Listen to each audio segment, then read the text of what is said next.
Hi all, നമസ്കാരം. സഹകാരി rice പ്ലസിൻ്റെ മറ്റൊരു പുതിയ ക്ലാസ്സിലേക്ക് എല്ലാവർക്കും സ്വാഗതം. നമ്മൾ ഇന്നത്തെ ക്ലാസ്സിൽ ഡിസ്കസ് ചെയ്യാൻ പോകുന്നത് കോർപ്പറേഷൻ്റെ ഭാഗമായിട്ട് administrative setup of cooperative department എന്നുള്ളതാണ്.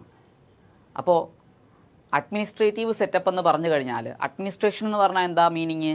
ഭരണനിർവഹണം എന്നുള്ളതാണ്. എന്താണ് ഭരണ നിർവഹണം അല്ലേ? ഭരണനിർവഹണം എന്ന് പറയുന്നതാണ് അഡ്മിനിസ്ട്രേഷൻ. അപ്പോൾ ഈ ഭരണനിർവഹണം സാധ്യമാക്കുന്നതിന് വേണ്ടിയുള്ള സംവിധാനം എവിടുത്തെ? നമ്മുടെ കോപ്പറേറ്റീവ് ഡിപ്പാർട്ട്മെൻറ്റിൻ്റെ. അപ്പോൾ കോപ്പറേറ്റീവ് ഡിപ്പാർട്ട്മെൻറ്റിൻ്റെ അഡ്മിനിസ്ട്രേറ്റീവ് സെറ്റപ്പിനെ കുറിച്ചാണ് നമ്മൾ ഇന്നത്തെ ക്ലാസ്സിൽ ഡിസ്കസ് ചെയ്യാൻ പോകുന്നത്. ഓക്കെ ആണല്ലോ? അപ്പോൾ നമുക്ക് നേരെ ക്ലാസ്സിലേക്ക് പോകാം. അപ്പോൾ നമുക്കറിയാം, ഒരു കോപ്പറേറ്റീവ് സൊസൈറ്റിയിലെ അഡ്മിനിസ്ട്രേറ്റീവ് സെറ്റപ്പ് അല്ലെങ്കിൽ അവിടുത്തെ ഭരണനിർവഹണം എന്ന് പറഞ്ഞു കഴിഞ്ഞാൽ ഏറ്റവും ടോപ്പിൽ വരുന്നത് ഫൈനൽ അതോറിറ്റി ആയിട്ടുള്ള ജനറൽ ബോഡിയാണ് അല്ലേ? ജനറൽ ബോഡിയാണ്. ജനറൽ ബോഡി എന്ന് പറഞ്ഞാൽ എന്താണ്? അവർ പോളിസീസ് ഒക്കെ ഫ്രെയിം ചെയ്യുന്നു. പോളിസി മേക്കിംഗ് പവർ ആർക്കാണുള്ളത്? ജനറൽ ബോഡിക്കാണ് അല്ലേ? നയങ്ങൾ രൂപീകരിക്കുന്ന ആരാണ്? ജനറൽ ബോഡിയാണ്. ഓക്കെ, ഇനി ജനറൽ ബോഡിക്ക് തൊട്ട് താഴെയുള്ള അടുത്ത സംവിധാനമാണെന്ന് പറയുന്നത് മാനേജിങ് കമ്മിറ്റി. മാനേജിങ് കമ്മിറ്റി എന്ന് പറഞ്ഞാൽ സൊസൈറ്റിയുടെ ഗവേണിംഗ് ബോഡിയാണ് അല്ലേ? അതായത് തീരുമാനങ്ങൾ എടുക്കുന്നത് അല്ലേ? തീരുമാനങ്ങൾ, ഡിസിഷൻ മേക്കിംഗ് പവറാണ് ആർക്കുള്ളത്? മാനേജിങ് കമ്മിറ്റിക്കുള്ളത്. ഡിസിഷൻ മേക്കിംഗ് പവർ, തീരുമാനങ്ങൾ എടുക്കുന്ന ആരാണ്? മാനേജിങ് കമ്മിറ്റിയാണ്. അപ്പോൾ എന്താണ്? ഇത്തരത്തിൽ തീരുമാനങ്ങൾ എടുക്കുമ്പോൾ എന്താണ്? ആക്ടിനും റൂളിനും ബൈലോയ്ക്കും വിധേയമായിരിക്കണം. അതുപോലെ ജനറൽ ബോഡി ഫ്രെയിം ചെയ്തേക്കുന്ന പോളിസി നയങ്ങൾക്ക് അനുസൃതമായിട്ട് വേണം മാനേജിങ് കമ്മിറ്റി തീരുമാനമെടുക്കുന്നതിന് വേണ്ടി അല്ലേ? അപ്പോൾ അങ്ങനെ തീരുമാനമെടുത്ത കാര്യങ്ങൾ അല്ലേ, അങ്ങനെ തീരുമാനിച്ച കാര്യങ്ങൾ നടപ്പിലാക്കുന്നത് നമ്മുടെ എന്ത് വഴിയാണ്? എസ്റ്റാബ്ലിഷ്മെൻറ്റ് അല്ലേ? ജീവനക്കാർ വഴിയാണ്. ഓക്കെ, അപ്പോൾ അതിനാണ് ഏറ്റവും ടോപ്പിൽ ആരുണ്ട്? CEO, chief executive officer. അവിടുന്ന് അങ്ങോട്ട് CEO എന്താണ്? അത് ഈ പറഞ്ഞ തീരുമാനങ്ങൾ നടപ്പിലാക്കും, എക്സിക്യൂട്ട് ചെയ്യും അല്ലേ? അപ്പോൾ ഇങ്ങനെ ഒരു അഡ്മിനിസ്ട്രേറ്റീവ് സെറ്റപ്പാണ് നമ്മുടെ കോപ്പറേറ്റീവ് സൊസൈറ്റികൾക്കുള്ളത്. പക്ഷേ നമ്മൾ ഇന്ന് പഠിക്കാൻ പോകുന്നത് കോപ്പറേറ്റീവ് സൊസൈറ്റികളുടെ അഡ്മിനിസ്ട്രേറ്റീവ് സെറ്റപ്പ് അല്ല, നമ്മളുടെ കോപ്പറേറ്റീവ് ഡിപ്പാർട്ട്മെൻറ്റിൻ്റെ അഡ്മിനിസ്ട്രേറ്റീവ് സെറ്റപ്പാണ്.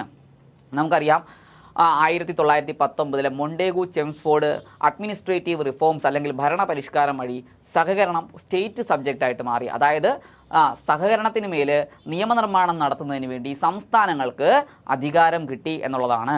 അപ്പോൾ തന്നെ എന്താ, ഓരോ സംസ്ഥാനങ്ങളിലും ഈ തരത്തിൽ കോപ്പറേറ്റീവ് സൊസൈറ്റികളെ റെഗുലേറ്റ് ചെയ്യുന്നതിന് വേണ്ടി ഒരു മന്ത്രാലയം, സഹകരണ മന്ത്രാലയം അല്ലേ, കോപ്പറേറ്റീവ് ഡിപ്പാർട്ട്മെൻറ്റ് ഫോം ചെയ്തിട്ടുണ്ടാവും അല്ലേ? കോപ്പറേറ്റീവ് ഡിപ്പാർട്ട്മെൻറ്റ് ഫോം ചെയ്തിട്ടുണ്ടാകും. അപ്പോൾ ഇതിൻ്റെ ഭരണനിർവഹണം എന്താണെന്നാണ് ഈ കോപ്പറേറ്റീവ് ഡിപ്പാർട്ട്മെൻറ്റിൻ്റെ അഡ്മിനിസ്ട്രേറ്റീവ് സെറ്റപ്പ് എങ്ങനെയാണ്, അവരെങ്ങനെയാണ് അവിടെ കാര്യങ്ങൾ നടപ്പിലാക്കുന്നത്, ആരാണ് കാര്യങ്ങൾ തീരുമാനിക്കുന്നത് തുടങ്ങിയ കാര്യങ്ങളൊക്കെ. അപ്പോൾ അവിടെ ഒരു നയരൂപീകരണം കാണും, അതിൻ്റെ ഭാഗമായിട്ട് തീരുമാനങ്ങൾ എടുക്കും, ആ തീരുമാനങ്ങൾ ഇംപ്ലിമെൻറ്റ് ചെയ്യും. അപ്പോൾ തുടങ്ങിയ നമ്മൾ ഈ കോപ്പറേറ്റീവ് സൊസൈറ്റിയിൽ ഈ കണ്ടതുപോലെയുള്ള ഒരു കാര്യം എവിടെയും വരും? ഡിപ്പാർട്ട്മെൻറ്റിൽ വരും. അപ്പോൾ അതാണ് കോപ്പറേറ്റീവ് ഡിപ്പാർട്ട്മെൻറ്റ് അഡ്മിനിസ്ട്രേറ്റീവ് സെറ്റപ്പ് എന്ന് പറയുന്നത്. ആസ് ലൈക്ക് ആസ് നമ്മൾ കോപ്പറേറ്റീവ് സൊസൈറ്റിയിൽ കണ്ടതുപോലെ തന്നെ.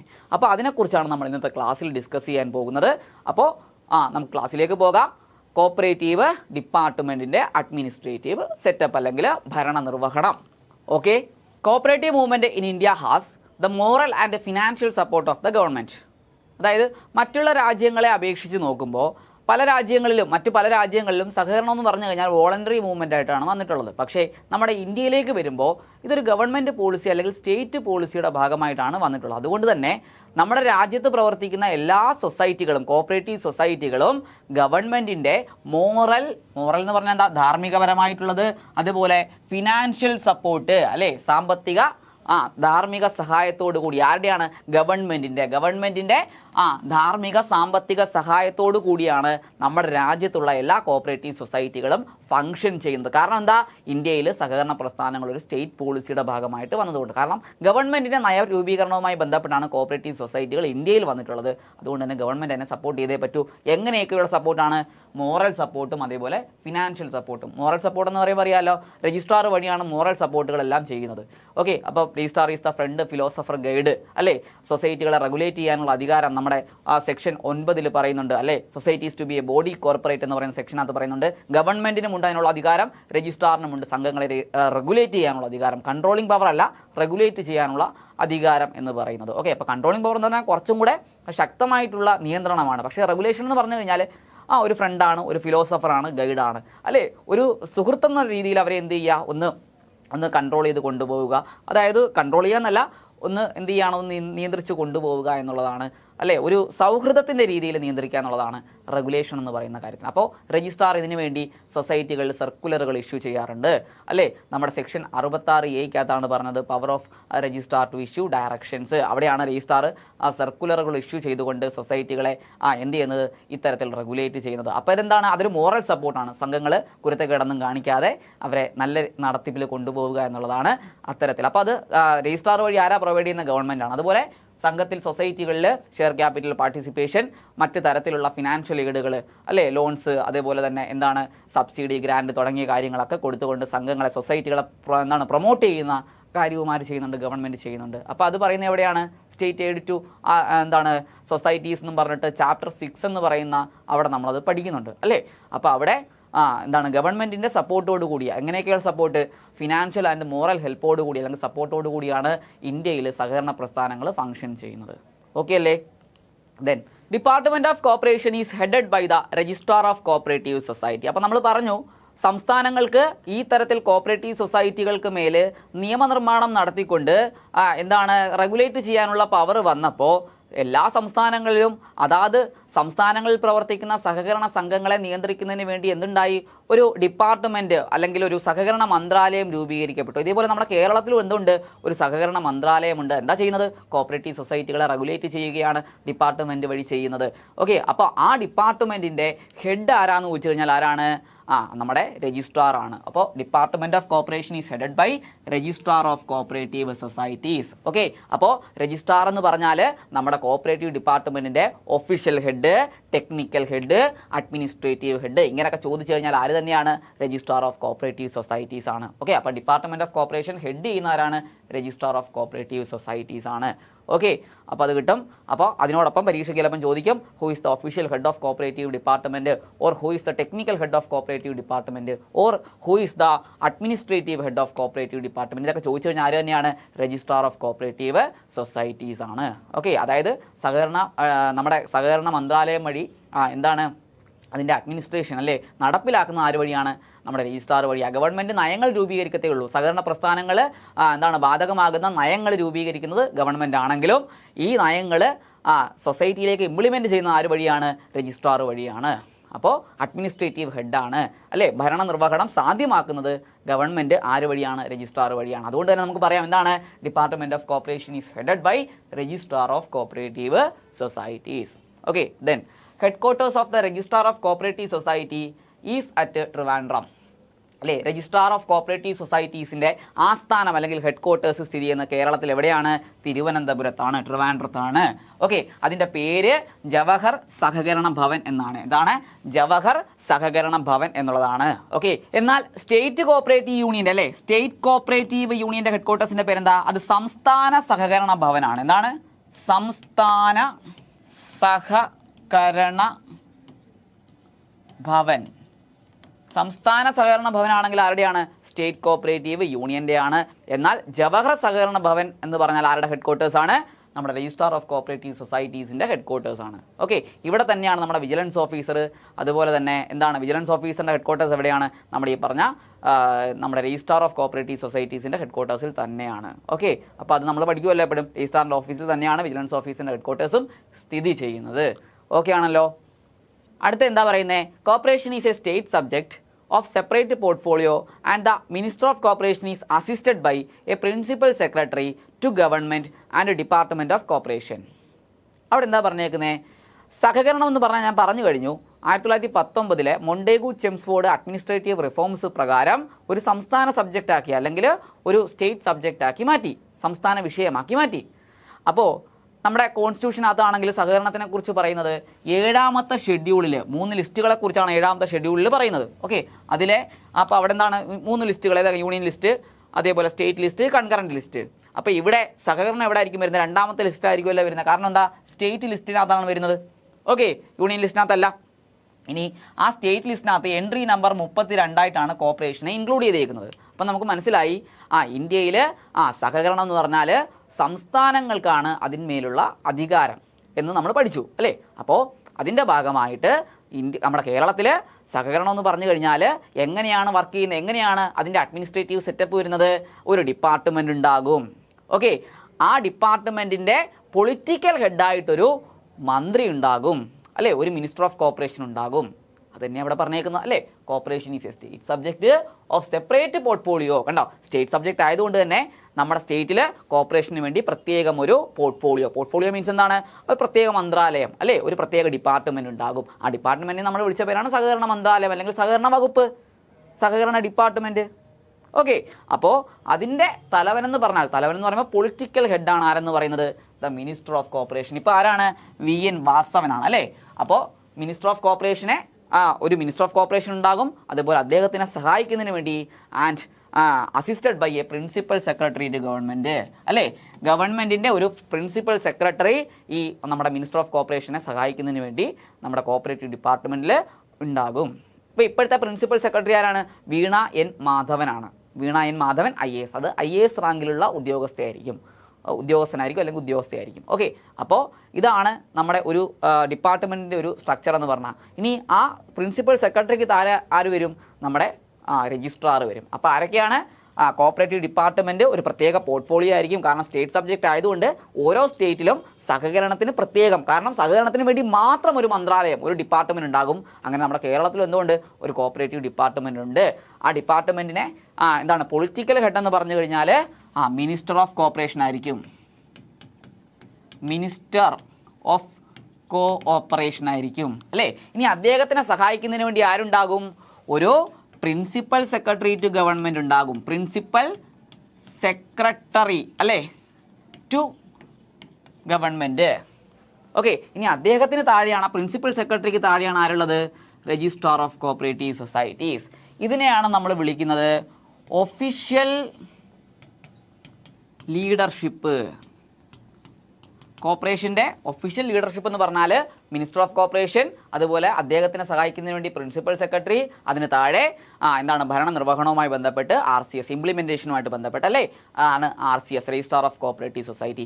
ഏതൊരു രാജ്യത്തും സഹകരണത്തിന് രണ്ട് തരത്തിലുള്ള നേതൃത്വങ്ങളുണ്ടാകും. ഒന്ന് ഒഫീഷ്യൽ ലീഡർഷിപ്പും, രണ്ട് നോൺ ഒഫീഷ്യൽ ലീഡർഷിപ്പും. അതായത് ഔദ്യോഗികപരമായിട്ടുള്ള നേതൃത്വവും അനൗദ്യോഗികപരമായിട്ടുള്ള നേതൃത്വം. അപ്പോൾ മിനിസ്റ്റർ ഓഫ് കോർപ്പറേഷൻ, അതായത് സഹകരണ ഡിപ്പാർട്ട്മെൻറ്റ്, കോർപ്പറേറ്റീവ് ഡിപ്പാർട്ട്മെൻറ്റിനകത്ത് വരുന്ന minister of corporation, principal secretary, RCS, ഇവരൊക്കെ ആയിരിക്കും ഒഫീഷ്യൽ ലീഡർഷിപ്പിനകത്ത് വരുന്നത്. എന്നാൽ നോൺ ഒഫീഷ്യൽ ആയിട്ടുള്ള ലീഡർഷിപ്പ്, അനൗദ്യോഗിക നേതൃത്വം എന്ന് പറഞ്ഞു കഴിഞ്ഞാൽ ആരൊക്കെയാണ്? അത് നമ്മുടെ യൂണിയൻസ് ആണ്, അല്ലേ? സ്റ്റേറ്റ് കോർപ്പറേറ്റീവ് യൂണിയൻ, അതിന് താഴെ ആരുണ്ട്? CCU. ഇനി നമ്മുടെ രാജ്യത്തോ? നമ്മുടെ രാജ്യത്ത് ഏറ്റവും ടോപ്പിൽ നാഷണൽ ലെവൽ ആരുണ്ട്? NCUI. ഇതാണ് എന്തെന്ന് പറയുന്നത്? നോൺ ഒഫീഷ്യൽ ലീഡർഷിപ്പ് എന്ന് പറയുന്നത്.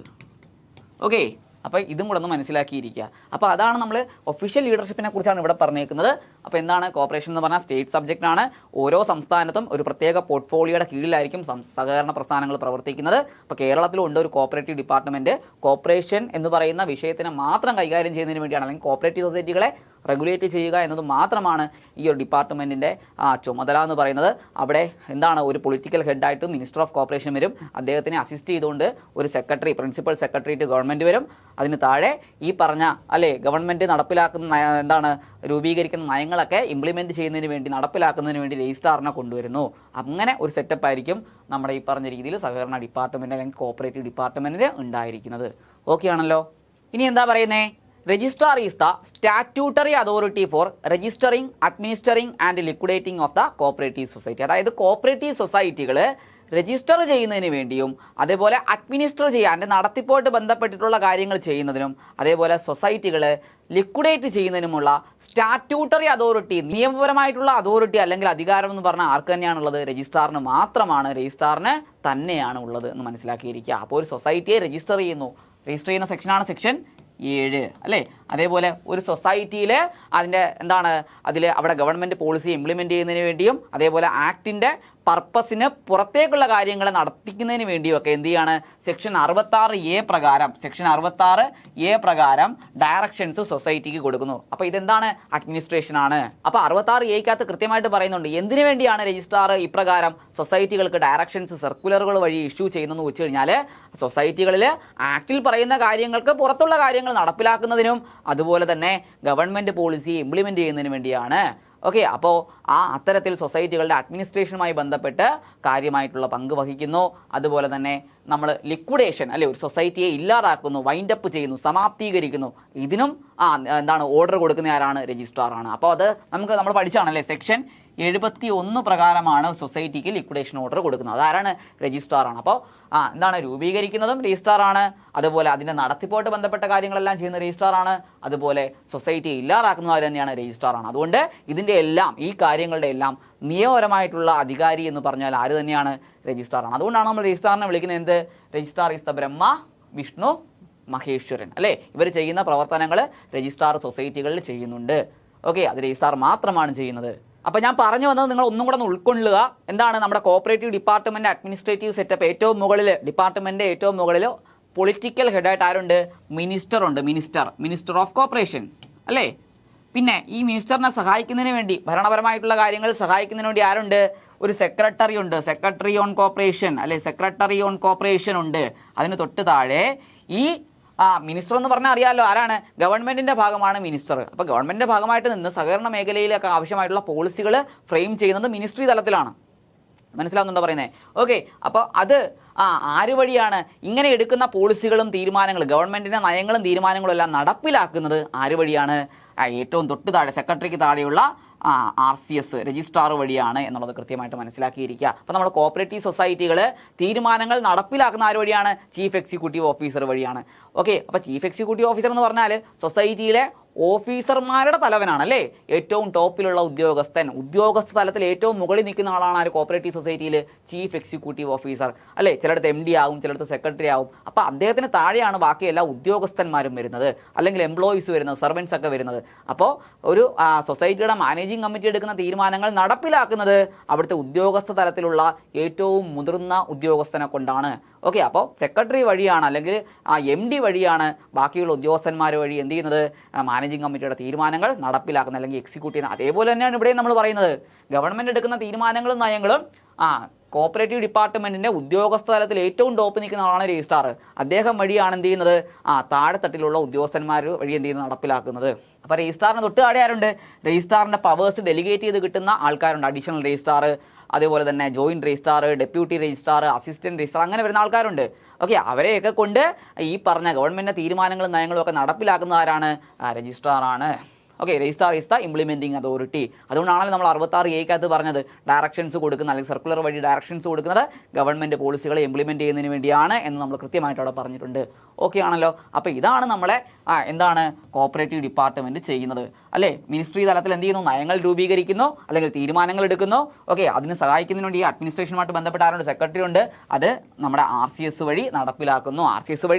RCSന്റെ തൊട്ട് താഴെയുള്ള ഉദ്യോഗസ്ഥന്മാർ വഴി എന്ത് ചെയ്യുന്നു? അത് നടപ്പിലാക്കുന്നു. അപ്പോൾ RCS ആണ് എന്ത് ചെയ്യണം? നടപ്പിലാക്കാനുള്ള അതോറിറ്റി എന്ന് പറയുന്നത്. അപ്പോൾ RCS ഈ തീരുമാനങ്ങളും നയങ്ങളും അദ്ദേഹത്തിന്റെ താഴെ തട്ടിലുള്ള ഉദ്യോഗസ്ഥന്മാരെ കൊണ്ട് നടപ്പിലാക്കുന്നു എന്ന് ഉറപ്പുവരുത്തുന്നു. ഓക്കെ ആണല്ലോ. ഇതാണ് ഡിപ്പാർട്ട്മെന്റ് ചെയ്യുന്നത്. ഇനി എന്താ പറയുന്നത്?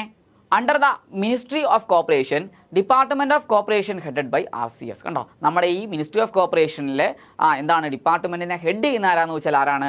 RCS ആണ്. അപ്പോൾ നമ്മൾ കൃത്യമായിട്ട് മനസ്സിലാക്കിയിരിക്കുക, കോർപ്പറേറ്റീവ് ഡിപ്പാർട്ട്മെന്റിന്റെ official head, technical head, administrative head ഇങ്ങനെയൊക്കെ ചോദിച്ചാൽ ആരാണ്? രജിസ്ട്രാർ ആണ് എന്നുള്ളത് കൃത്യമായിട്ട് മനസ്സിലാക്കുക. അഡ്മിനിസ്ട്രേറ്റീവ് ഹെഡ് ഭരണപരമായിട്ടുള്ളതെന്ന് പറഞ്ഞാൽ എന്താ? എല്ലാം നടപ്പിലാക്കുന്ന ആര് വഴിയാണ്? രജിസ്ട്രാർ വഴിയാണ്. അപ്പോൾ അതാണ് ഭരണപരമായിട്ടുള്ള ഹെഡ് എന്ന് പറയുന്നത് അല്ലേ. അതുപോലെ ടെക്നിക്കൽ ഹെഡ്, ഒഫീഷ്യൽ ഹെഡ് ഇതൊക്കെ പറഞ്ഞ ആരാണ്? നമ്മുടെ രജിസ്ട്രാർ ആണ് എന്നുള്ളത് കൃത്യമായിട്ട് മനസ്സിലാക്കിയിരിക്കുക. ഓക്കെ, ദെൻ ഇനി എന്താ പറയുന്നത്? Cooperative department has 2 wings, namely general wing and audit wing. ഇനി നമ്മുടെ ഈ പറഞ്ഞ കൃത്യമായിട്ട് നമ്മൾ ഒന്നും കൂടെ, ഇപ്പം നമ്മൾ ഒരു ഔട്ട്ലൈനാണ് പറഞ്ഞത് അല്ലേ. Minister of corporation, secretary on corporation, registrar. ഇനി ഒന്നും കൂടെ അങ്ങോട്ട് ഇറങ്ങിച്ചെന്ന് പരിശോധിക്കുകയാണെങ്കിൽ നമ്മുടെ ഈ കോപ്പറേറ്റീവ് ഡിപ്പാർട്ട്മെൻറ്റിന് 2 വിങ്ങുകളുണ്ട്. ഓക്കെ, 2 ചിറകുകളുണ്ട്, അല്ലെങ്കിൽ 2 ഘടകങ്ങളുണ്ട്, എലമെൻസ് ഉണ്ട് എന്നുള്ളത് കൃത്യമായിട്ട് 2 ഭാഗങ്ങളുണ്ട്, 2 സെക്ഷൻസ് ഉണ്ട് അല്ലേ. അപ്പോൾ അത് ഒന്ന് ജനറൽ വിങ് ആണ്. ഭരണപരമായിട്ടുള്ള കാര്യങ്ങളാണ് ജനറൽ വിങ് ചെയ്യുന്നത്. ഇനി അതുപോലെ തന്നെ ആരുമുണ്ട്? ഓഡിറ്റ് വിങ്ങും ഉണ്ട്. ഓഡിറ്റ് വിങ് ചെയ്യുന്ന ഓഡിറ്റുമായിട്ട് ബന്ധപ്പെട്ടുള്ള കാര്യങ്ങളാണ് ഓഡിറ്റ് വിങ് ചെയ്യുന്നത്. ഓക്കെ, അപ്പോൾ അങ്ങനെ നമ്മുടെ കോപ്പറേറ്റീവ് ഡിപ്പാർട്ട്മെൻറ്റിനെ 2 വിങ്ങുകളായിട്ട് അങ്ങ് തരംതിരിക്കുകയാണ്. ഒന്നെന്ന് പറഞ്ഞാൽ ജനറൽ വിങ്, 2 പറഞ്ഞാൽ ഓഡിറ്റ് വിങ്. ഓക്കെ, അപ്പോൾ ഇവിടെ general wing headed by registrar. General wing head ചെയ്യുന്ന ആരാണ്? ജനറൽ വിങ്ങിൻ്റെ തലവനും ആര് തന്നെയാണ്? രജിസ്ട്രാറാണ്. അപ്പോൾ കോപ്പറേറ്റീവ് ഡിപ്പാർട്ട്മെൻറ്റ് ഒഫീഷ്യൽ ഹെഡും രജിസ്ട്രാറാണ്. അതുപോലെ കോപ്പറേറ്റീവ് ഡിപ്പാർട്ട്മെൻറ്റിനകത്ത് വരുന്ന ഒരു വിങ്ങിൻ്റെ ഏതാണ്? ജനറൽ വിങ്ങിൻ്റെ ഹെഡും ആര് തന്നെയാണ്? രജിസ്ട്രാറാണ്. Okay. Who looks after the administrative matters relating to cooperative society. അപ്പോൾ കോപ്പറേറ്റീവ് സൊസൈറ്റികളുടെ അഡ്മിനിസ്ട്രേറ്റീവ് മാറ്റേഴ്സ് എന്ന് പറഞ്ഞാൽ ഭരണപരമായിട്ടുള്ള കാര്യങ്ങളെല്ലാം എന്താണ് നോക്കുന്നത് ആരാണ്? രജിസ്ട്രാറാണ്. ഓക്കെ. അപ്പോൾ സൊസൈറ്റി കൃത്യമായിട്ടാണോ പ്രവർത്തിക്കുന്നത്? ഓക്കെ. അപ്പോൾ എന്താണ് കോപ്പറേറ്റീവ് സൊസൈറ്റികളിൽ ഇൻക്വയറി ഇൻസ്പെക്ഷനോ വല്ലതും ആവശ്യമായിട്ടുണ്ടോ? ഓഡിറ്റ് കൃത്യമായിട്ട് കണ്ടക്ട്. അപ്പോൾ ഇങ്ങനെയൊക്കെയുള്ള കാര്യങ്ങളെല്ലാം ചെയ്യുന്ന ആരാണ്? രജിസ്ട്രാറാണ്. ഓക്കെ. ഓഡിറ്റിൻ്റെ സ്റ്റാറ്റ്യൂട്ടറി റെസ്പോൺസിബിലിറ്റി എപ്പോഴും രജിസ്ട്രാറിനാണ്. മനസ്സിലാവുന്നുണ്ടോ പറയുന്നത്? ഓക്കെ. അപ്പോൾ എന്താണ് എപ്പോഴും രജിസ്ട്രാറാണ് ടോപ്പ് എന്ന് പറയുന്നത്. നമ്മൾ ജനറൽ വിങ്ങിൻ്റെ ഹെഡ് രജിസ്ട്രാർ എന്ന് പറഞ്ഞാലും കോപ്പറേറ്റീവ് ഡിപ്പാർട്ട്മെൻറ്റിൻ്റെ മൊത്തത്തിലുള്ള ഹെഡ് ആര് തന്നെയാണ്? രജിസ്ട്രാറാണ്. ഓക്കെ. ഓഡിറ്റ് വിങ്ങിൻ്റെ മനസ്സിലായോ തലവൻ മാത്രമാണ്. ഓഡിറ്റ് വിങ്ങിൻ്റെ തലവൻ എടുത്ത് ചോദിച്ചാൽ മാത്രമേ ഉള്ളൂ ആരെന്ന് പറയുന്നത്? DC എന്ന് പറയുന്നത്. അല്ലാതെ കോപ്പറേറ്റീവ് ഡിപ്പാർട്ട്മെൻറ്റ് ഹെഡ് ആരാന്ന് ചോദിച്ചാലും ജനറൽ വിങ്ങിൻ്റെ ഹെഡ് ആരാന്ന് ചോദിച്ചാലും ഒറ്റ ഉത്തരവേ ഉള്ളൂ, ആരാണ്? രജിസ്ട്രാറാണ്. ഓക്കെ. അപ്പോൾ നിങ്ങളവിടെ DC കണ്ടു കഴിഞ്ഞാൽ അത് എടുക്കരുത്. DC എന്ന് പറഞ്ഞാൽ പ്രത്യേകം പറയണം, ഓഡിറ്റ് വിങ്ങിൻ്റെ ഹെഡെന്ന് കൃത്യമായിട്ട് ചോദിച്ചാൽ മാത്രമേ ഉള്ളൂ DC വരുന്നത്. അല്ലാത്ത തരത്തിൽ ചോദിച്ചു കഴിഞ്ഞാൽ എല്ലാം അതിൻ്റെ ഉത്തരം ആരായിരിക്കും? രജിസ്ട്രാർ ആയിരിക്കും. അപ്പോൾ നമ്മൾ പറഞ്ഞു വന്നത് കോപ്പറേറ്റീവ് ഡിപ്പാർട്ട്മെൻറ്റിന് 2 വിങ്സ് ഉണ്ട്. ഒന്നെന്ന് പറഞ്ഞാൽ ജനറൽ വിങ് ആണ്, അതിനെ ഹെഡ് ചെയ്യുന്ന രജിസ്ട്രാറാണ്. ആ രജിസ്ട്രാറാണ്, ജനറൽ വിങ്ങിൻ്റെ ഹെഡായിട്ടുള്ള രജിസ്ട്രാറാണ് കോപ്പറേറ്റീവ് സൊസൈറ്റികളുടെ അഡ്മിനിസ്ട്രേറ്റീവ് മാറ്റേഴ്സ് എല്ലാം ചെയ്യുന്നത്, നോക്കുന്നത് എന്നുള്ളതാണ് നമ്മൾ മനസ്സിലാക്കുക. ഭരണപരമായിട്ടുള്ള വിങ്ങാണ് അല്ലെങ്കിൽ ചിറകാണെന്ന് പറയുന്നത് ജനറൽ വിങ് എന്ന് പറയുന്നത്. അപ്പോൾ അവിടെ എന്തായിരിക്കും? കോപ്പറേറ്റീവ് സൊസൈറ്റികളെ റെഗുലേറ്റ് ചെയ്യുകയാണ് ചെയ്യുന്നത്. അപ്പോൾ റെഗുലേറ്റ് ചെയ്യുക എന്ന് പറഞ്ഞാൽ അവരുടെ കാര്യങ്ങൾ എന്ത് ചെയ്യാണ്? നടപ്പിലാക്കുക, അല്ലേ? ഗവൺമെൻറ് തീരുമാനിക്കുന്ന കാര്യങ്ങൾ അല്ലെങ്കിൽ എന്താണ് നയങ്ങളൊക്കെ നടപ്പിലാക്കുന്നത്. അപ്പോൾ അത് ഭരണപരമായിട്ടുള്ള കാര്യമാണ്, അഡ്മിനിസ്ട്രേറ്റീവ് മാറ്റേഴ്സാണ്. അപ്പോൾ അത് നോക്കുന്നവരാണ് കൃത്യമായിട്ട് ഇവരെല്ലാം ചെയ്യുന്നുണ്ടോ, ആക്ടിനും റൂളിനും ബൈലോയ്ക്കും വിധേയമായിട്ടാണോ പ്രവർത്തിക്കുന്നത്, അല്ലേ? അതുപോലെ തന്നെ എന്താണ് മറ്റു പല കാര്യങ്ങളും ഇതൊക്കെ നോക്കുന്നത്, ഒക്കെ ചെയ്യുന്നുണ്ടോ എന്ന് ഉറപ്പുവരുത്തുന്നവരാണ് രജിസ്ട്രാറാണ്. അപ്പോൾ അഡ്മിനിസ്ട്രേറ്റീവ് മാറ്റേഴ്സാണ് ആര് ചെയ്യുന്നത്? നമ്മുടെ ഈ പറഞ്ഞ രജിസ്ട്രാർ എന്താണ് നോക്കുന്നത് എന്നുള്ളതാണ് കൃത്യമായിട്ട് മനസ്സിലാക്കിയിരിക്കേണ്ടത്. ഇനി രണ്ടാമത്തെ വിങ്ങിൻ്റെ പേരെന്താ? Audit wing. അപ്പോൾ ഞാൻ പറഞ്ഞു കഴിഞ്ഞു, ഓഡിറ്റ് വിങ്ങിൻ്റെ ഹെഡ് എന്ന് പറഞ്ഞാൽ ആരാണ്? DC ആണ്. DC ആണ് ഓഡിറ്റ് വിങ്. അങ്ങനെ എടുത്തു ചോദിക്കണം, ഓഡിറ്റ് വിങ്ങിൻ്റെ ഹെഡ് ആരാന്ന് ചോദിച്ചാൽ മാത്രമേ നമുക്ക് എന്തെടുക്കാൻ പറ്റൂ? DC എടുക്കാൻ പറ്റൂ. കോപ്പറേറ്റീവ് ഡിപ്പാർട്ട്മെൻറ്റ് ഹെഡ് ആരാന്ന് വെച്ചാൽ എപ്പോഴും ആര് തന്നെയാണ്? രജിസ്ട്രാർ ഓഫ് കോപ്പറേറ്റീവ് സൊസൈറ്റിയാണ്. അഡ്മിനിസ്ട്രേറ്റീവ് ഹെഡ് എന്നും ഒഫീഷ്യൽ ഹെഡ് എന്നും അതുപോലെ തന്നെ ടെക്നിക്കൽ ഹെഡ് എന്നൊക്കെ ചോദിച്ചു കഴിഞ്ഞാൽ ആര് തന്നെയാണ്? രജിസ്ട്രാർ ആണ് എന്നുള്ളത് കൃത്യമായിട്ട് മനസ്സിലാക്കിയിരിക്കുക. ഇനി DC എന്താ ചെയ്യുന്നത്? ഓഡിറ്റ് വിങ്ങിൻ്റെ തലവൻ എന്നുള്ള നിലയ്ക്ക് who look after the matters relating to audit of cooperative society. സൊസൈറ്റിയിൽ നടക്കുന്ന ഓഡിറ്റ്, അല്ലേ?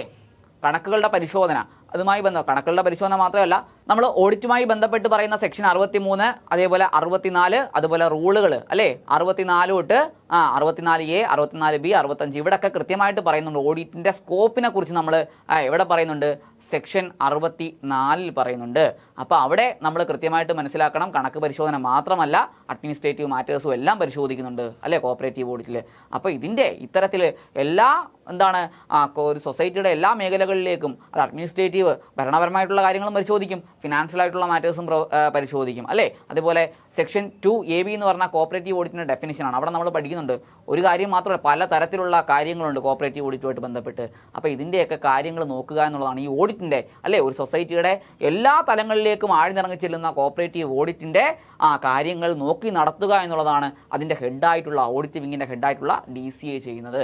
ഓക്കെ. അപ്പം ഭരണപരമായിട്ടുള്ള നേതൃത്വം അല്ലെങ്കിൽ ഭരണപരമായിട്ടുള്ള ഒരു സെക്ഷൻ്റെ തലവൻ എന്ന് പറഞ്ഞാൽ രജിസ്ട്രാറാണ്. ഓക്കെ. ഇനി ഓഡിറ്റ് വിങ്ങിൻ്റെ ഹെഡ് ആരാന്ന് വെച്ചാൽ DCA ആണ്. ഡയറക്ടർ ഓഫ് കോപ്പറേറ്റീവ് ഓഡിറ്റ് എന്നുള്ളതാണ് DCA എന്ന് പറയുന്നത്. ഓക്കെ ആണല്ലോ. Then DCA shall be under the control of registrar of cooperative society, അല്ലേ? ഞാൻ പറഞ്ഞു രജിസ്ട്രാർ ആണ് ഏറ്റവും ടോപ്പ് വരുന്നത്. ഓഡിറ്റ് വിങ്ങിൻ്റെ ഹെഡ് എന്നുള്ള രീതി മാത്രമാണ് ആരെ അറിയുന്നത്? DC അറിയുന്നത്. എപ്പോഴും DC ആരുടെ അഡ്മിനിസ്ട്രേറ്റീവ് കൺട്രോളിലായിരിക്കും, അല്ലെങ്കിൽ ആരുടെ നിയന്ത്രണത്തിലായിരിക്കും? രജിസ്ട്രാറിൻ്റെ നിയന്ത്രണത്തിന് കീഴിലായിരിക്കും, അല്ലേ? അപ്പോൾ അത് പറയുന്നത് സെക്ഷൻ നമ്മുടെ DCയുടെ സെക്ഷനാണ് 63. അപ്പോൾ 63ൻ്റെ സെക്ഷൻ 63ൻ്റെ സബ് സെക്ഷൻ 7 എന്ത് പറയുന്നത്? രജിസ്ട്രാറിൻ്റെ അഡ്മിനിസ്ട്രേറ്റീവ് കൺട്രോളിലായിരിക്കും ആരെന്ന് പറയുന്നത്? DCA എന്ന് പറയുന്നത്. ഓക്കെ. അപ്പോൾ ടോപ്പ് ആര് തന്നെയായിരിക്കും? രജിസ്ട്രാർ തന്നെ ആയിരിക്കും. ഓക്കെ. ചെറിയൊരു വ്യത്യാസം മാത്രമേ ഉള്ളൂ. രണ്ടുപേരും എന്താണ്? ഇപ്പം നമ്മൾ DCയുടെ ക്വാളിഫിക്കേഷൻ നോക്കിക്കഴിഞ്ഞാൽ IAS റാങ്കിലുള്ള ഉദ്യോഗസ്ഥൻ, അതല്ല എങ്കിൽ IAAS, അല്ലേ? ഇന്ത്യൻ ഓഡിറ്റ് ആൻഡ് അക്കൗണ്ട് സർവീസിലെ ഡെപ്യൂട്ടി അക്കൗണ്ട്സ് ജനറൽ റാങ്കിൽ കുറയാത്ത ഒരു ഉദ്യോഗസ്ഥനായിരിക്കണം നമ്മുടെ DC ആയിട്ട് അപ്പോയിൻറ്റ് ചെയ്യേണ്ടത്. അപ്പോൾ നമ്മുടെ രജിസ്ട്രാറിൻ്റെ ക്വാളിഫിക്കേഷൻ നോക്കുമ്പോൾ അതും തന്നെയാണ് ഒരു IAS റാങ്ക് തന്നെയാണ്. ഇവർ തമ്മിലുള്ള IAS ആണെങ്കിൽ ഇവർ തമ്മിലുള്ള വ്യത്യാസം എന്താ? രജിസ്ട്രാർ ഒരു സീനിയർ IAS ഉദ്യോഗസ്ഥനായിരിക്കും. DC എന്ന് പറഞ്ഞാൽ ഒരു ജൂനിയർ IAS ഉദ്യോഗസ്ഥനായിരിക്കും. അതാണ് വ്യത്യാസം. അപ്പോൾ അതുകൊണ്ട് എന്തായിരിക്കും ഈ പറഞ്ഞ തർക്കം ഒഴിവാക്കാം അല്ലേ? എന്താണ് ഞങ്ങൾ രണ്ടുപേരും സീനിയർ ആണെന്ന് പറഞ്ഞിട്ട് തർക്കം ഉണ്ടാവത്തില്ല. കാരണം DC എന്ന് പറഞ്ഞാൽ എപ്പോഴും രജിസ്ട്രാറിൻ്റെ അണ്ടർ കൺട്രോളിലായിരിക്കും വരേണ്ടത്. അപ്പോൾ ഒരു രജിസ്ട്രാർ സീനിയർ ആയിരിക്കും, അതേപോലെ IAS ആണെങ്കിൽ DC എപ്പോഴും ആരായിരിക്കും? ജൂനിയർ ആയിരിക്കും. ഓക്കെ, അപ്പോൾ ഇതാണ് അവിടെ പറയാനുള്ളത്. അപ്പോൾ നമ്മൾ പറയേണ്ടത് എപ്പോഴും രജിസ്ട്രാർ ആയിരിക്കും, എല്ലാം ഓൾ ഇൻ ഓൾ രജിസ്ട്രാർ ആയിരിക്കും. ഓഡിറ്റിൻ്റെ കാര്യം മാത്രം നോക്കാൻ വേണ്ടിയാണ് ആരെ ഇട്ടേക്കുന്നത്? DCA എന്ന് പറയുന്ന ആളെ ചുമതലപ്പെടുത്തിയേക്കുന്നത്, അതായത് ഓഡിറ്റ് വിങ്ങിൻ്റെ ഹെഡാണ്. ഓക്കെ, അപ്പോൾ ഇനി എന്താ പറയുക?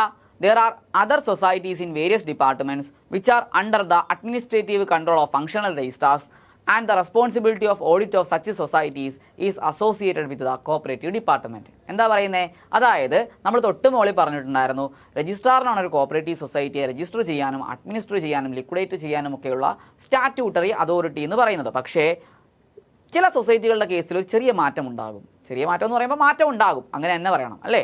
അതായത് ഈ രജിസ്റ്റർ ചെയ്യാനുള്ള അധികാരം, അല്ലെങ്കിൽ അഡ്മിനിസ്റ്റർ ചെയ്യാനുള്ള അധികാരം, ലിക്വിഡേറ്റ് ചെയ്യാനുള്ള അധികാരം ചില സൊസൈറ്റികളിൽ അത് രജിസ്ട്രാറിന് ഉണ്ടാകില്ല. അപ്പോൾ അവിടെ അത്തരത്തിലുള്ള സൊസൈറ്റികൾ അത് ചെയ്യുന്നത് ഫങ്ഷണൽ രജിസ്ട്രാർമാരായിരിക്കും.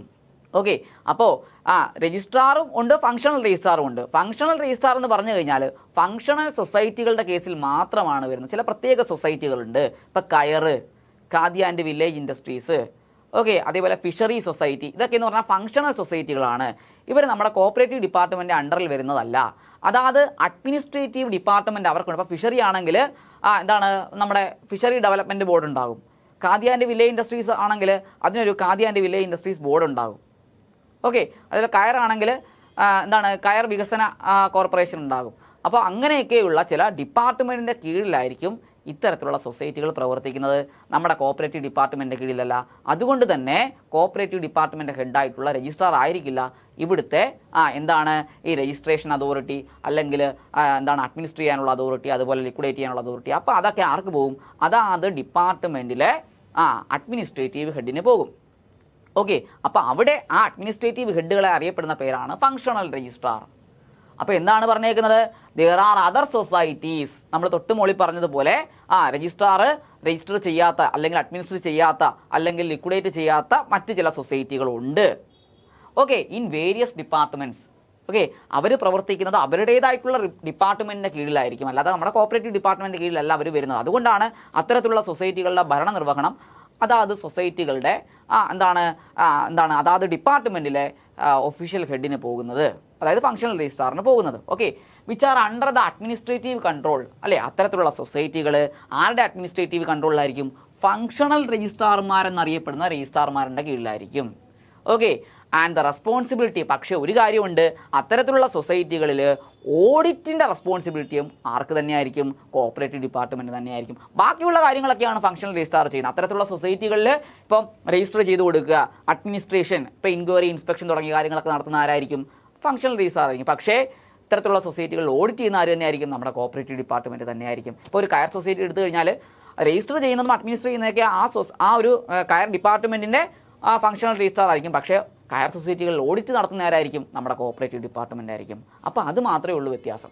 ഓക്കെ, അപ്പോൾ ഫങ്ഷണൽ സൊസൈറ്റികളിൽ ഓഡിറ്റ് ഒഴികെയുള്ള ബാക്കി എല്ലാ പവേഴ്സും ഫങ്ഷണൽ രജിസ്ട്രാർമാരിലേക്ക് പോകുമ്പോൾ ഓഡിറ്റ് മാത്രം നമ്മുടെ കോപ്പറേറ്റീവ് ഡിപ്പാർട്ട്മെൻറ്റിൻ്റെ കയ്യിലാണ് എന്നുള്ളത് കൃത്യമായിട്ട് മനസ്സിലാക്കിയിരിക്കുക. ഓക്കെ, ഇനി ഏതൊക്കെയാണ് ഫങ്ഷണൽ സൊസൈറ്റികൾ എന്ന് നമുക്ക് നോക്കാം.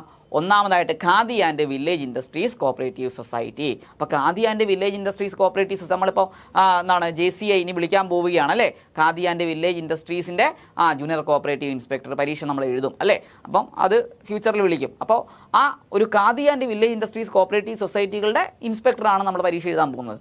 അപ്പോൾ അതൊരു ഫങ്ഷണൽ സൊസൈറ്റിയാണ്. കാരണം അത് പ്രവർത്തിക്കുന്നത് ഖാദി ആൻഡ് വില്ലേജ് ഇൻഡസ്ട്രീസ് ബോർഡിൻ്റെ കീഴിലാണ്. അപ്പോൾ എന്നാണ് അത് വന്നത്? Khadi and village industries board 1953 1953 khadi and village industries board വന്നത്. 1957 khadi and village industries commission വന്നത് അല്ലേ? അപ്പോൾ ആ ഖാദി ആൻഡ് വില്ലേജ് ഇൻഡസ്ട്രീസ് ബോർഡിൻ്റെ അഡ്മിനിസ്ട്രേറ്റീവ് ഹെഡായിട്ടുള്ള സെക്രട്ടറി, ആ ബോർഡിൻ്റെ സെക്രട്ടറിയാണ് അല്ലേ എന്തെന്ന് പറയുന്നത്? അവിടുത്തെ ഫങ്ഷണൽ രജിസ്ട്രാർ എന്ന് പറയുന്നത്. അപ്പോൾ നമ്മൾ പറഞ്ഞു ഫങ്ഷണൽ സൊസൈറ്റികളിൽ രജിസ്ട്രേഷനും അഡ്മിനിസ്ട്രേഷനും ഒക്കെ ഫങ്ഷണൽ രജിസ്ട്രാറാണ് ചെയ്യുന്നത്, അല്ലാതെ നമ്മുടെ രജിസ്ട്രാർ അല്ല. നമ്മുടെ രജിസ്ട്രാർ ചെയ്യുന്നത് കോപ്പറേറ്റീവ് ഡിപ്പാർട്ട്മെൻറ്റിൻ്റെ കീഴിൽ വരുന്ന സൊസൈറ്റികളുടെ രജിസ്ട്രേഷൻ, അഡ്മിനിസ്ട്രേഷൻ, ലിക്വിഡേഷൻ അങ്ങനെയുള്ള കാര്യങ്ങളൊക്കെയാണ്. പക്ഷേ നമ്മൾ എന്താണ് ഫങ്ഷണൽ സൊസൈറ്റികളിൽ ഇത്തരത്തിലുള്ള പവേഴ്സ് ഫങ്ഷണൽ രജിസ്ട്രാർ വിനിയോഗിക്കുമ്പോൾ ഓഡിറ്റ് എപ്പോഴും ആർക്ക് തന്നെയായിരിക്കും? കോപ്പറേറ്റീവ് ഡിപ്പാർട്ട്മെൻറ്റ് തന്നെയായിരിക്കും. അപ്പോൾ khadi and village industries cooperative സൊസൈറ്റികളുടെ രജിസ്ട്രേഷൻ, അഡ്മിനിസ്ട്രേഷൻ ഇതൊക്കെ നിർവഹിക്കുന്നത് അത്തരത്തിലുള്ള കോപ്പറേറ്റീവ് സൊസൈറ്റികളുടെ ഫങ്ഷണൽ രജിസ്ട്രാർ ആയിട്ടുള്ള എന്താണ് ഖാദി ആൻഡ് വില്ലേജ് ഇൻഡസ്ട്രീസ് ബോർഡിൻ്റെ സെക്രട്ടറി ആയിരിക്കും. കേട്ടോ, secretary khadi and village industries board ആയിരിക്കും അവിടുത്തെ ഫങ്ഷണൽ രജിസ്ട്രാർ എന്ന് പറയുന്നത്. ഓക്കെ, ദെൻ ഇനി മറ്റൊരു ഫങ്ഷണൽ സൊസൈറ്റിയാണ് കയർ കോപ്പറേറ്റീവ് സൊസൈറ്റി. അപ്പോൾ കയർ കോപ്പറേറ്റീവ് സൊസൈറ്റി എന്ന് പറഞ്ഞാൽ കയർ ഡിപ്പാർട്ട്മെൻറ്റിൻ്റെ അണ്ടറിലാണ് വരുന്നത്. അതുകൊണ്ട് തന്നെ അവിടെ ഇത്തരത്തിൽ അത്തരത്തിലുള്ള സൊസൈറ്റികൾ രജിസ്റ്റർ ചെയ്യുന്നു, അഡ്മിനിസ്റ്റർ ചെയ്യുന്നു ആരായിരിക്കും? ആ ഡിപ്പാർട്ട്മെൻറ്റിൻ്റെ ഡയറക്ടർ ആയിരിക്കും. അയാളായിരിക്കും അവിടുത്തെ ഫങ്ഷണൽ രജിസ്ട്രാർ എന്ന്. അപ്പോൾ ഡയറക്ടർ കയർ ഡെവലപ്മെൻറ്റ് ബോർഡിൻ്റെ ഡയറക്ടർ ആയിരിക്കും. ഓക്കെ, ക്ലിയർ ആണല്ലോ. ഇനി അടുത്തത് മറ്റൊരു ഫങ്ഷണൽ സൊസൈറ്റിയാണ് ഹാൻഡ്ലൂം കോപ്പറേറ്റീവ് സൊസൈറ്റി. അല്ലേ, ഹാൻഡ്ലൂം കോപ്പറേറ്റീവ് സൊസൈറ്റി എന്ന് പറയുമ്പോൾ അറിയാലോ, നെയ്ത്ത് സംഘങ്ങളാണ്. അപ്പോൾ ഹാൻഡ്ലൂം കോപ്പറേറ്റീവ് സൊസൈറ്റി ആണെങ്കിൽ ഹാൻഡ്ലൂം ഡിപ്പാർട്ട്മെൻറ്റിൻ്റെ കീഴിലാണ് വരുന്നത്. അപ്പോൾ ആ ഡിപ്പാർട്ട്മെൻറ്റിൻ്റെ തലവൻ അല്ലെങ്കിൽ അഡ്മിനിസ്ട്രേറ്റീവ് ഹെഡായിരിക്കും ഇത്തരത്തിലുള്ള സൊസൈറ്റികളുടെ രജിസ്ട്രേഷൻ, അതേപോലെ അഡ്മിനിസ്ട്രേഷൻ തുടങ്ങിയ കാര്യങ്ങളൊക്കെ ചെയ്യുന്നത്. ഇവിടെ ഒന്നും ഓഡിറ്റ് എപ്പോഴും നമ്മുടെ കോപ്പറേറ്റീവ് ഡിപ്പാർട്ട്മെൻറ്റ് തന്നെ ആയിരിക്കും. അതുകൊണ്ടാണ് ഓഡിറ്റ് ചെയ്യാൻ പറയാത്തത്. അപ്പോൾ ഹാൻഡ്ലൂം കോപ്പറേറ്റീവ് ഡിപ്പാർട്ട്മെൻറ്റുകളുടെ ഫങ്ഷണൽ രജിസ്ട്രാർ എന്ന് പറഞ്ഞാൽ ആരാണ്? ഡയറക്ടർ ഹാൻഡ്ലൂം ഡിപ്പാർട്ട്മെൻ്റ് ആണ്. ഓക്കെ, ഇനി അടുത്ത മറ്റൊരു ഫങ്ഷണൽ സൊസൈറ്റിയാണ് ഡയറി കോപ്പറേറ്റീവ് സൊസൈറ്റി. അപ്പോൾ ഡയറി കോപ്പറേറ്റീവ് സൊസൈറ്റി നമുക്കറിയാമല്ലോ, ഡയറി സൊസൈറ്റികൾ 3 തലത്തിലാണ് പ്രവർത്തിക്കുന്നത്. അല്ലേ, അതായത് 3 ടയർ സ്ട്രക്ചറിലാണ് പ്രവർത്തിക്കുന്നത്. ഏറ്റവും താഴെ ആപ്കോസ്, നടുക്ക് RCMPU regional cooperative milk producers union, അതുപോലെ തന്നെ ഏറ്റവും ടോപ്പിൽ നമ്മുടെ KCMMF Kerala cooperative milk marketing federation. അപ്പോൾ ഇങ്ങനെയുള്ള ഡയറി സൊസൈറ്റികളുടെയൊക്കെ എന്താണ് ഫങ്ഷണൽ രജിസ്ട്രാർ എന്ന് പറഞ്ഞാൽ ഡയറി ഡെവലപ്മെൻറ്റ് ബോർഡിൻ്റെ ഡയറക്ടറാണ്. അല്ലേ, അപ്പോൾ എന്താണ് ഡയറക്ടർ ഡയറി ഡെവലപ്മെൻറ്റ് ബോർഡ്. ഇനി അടുത്ത എന്താ?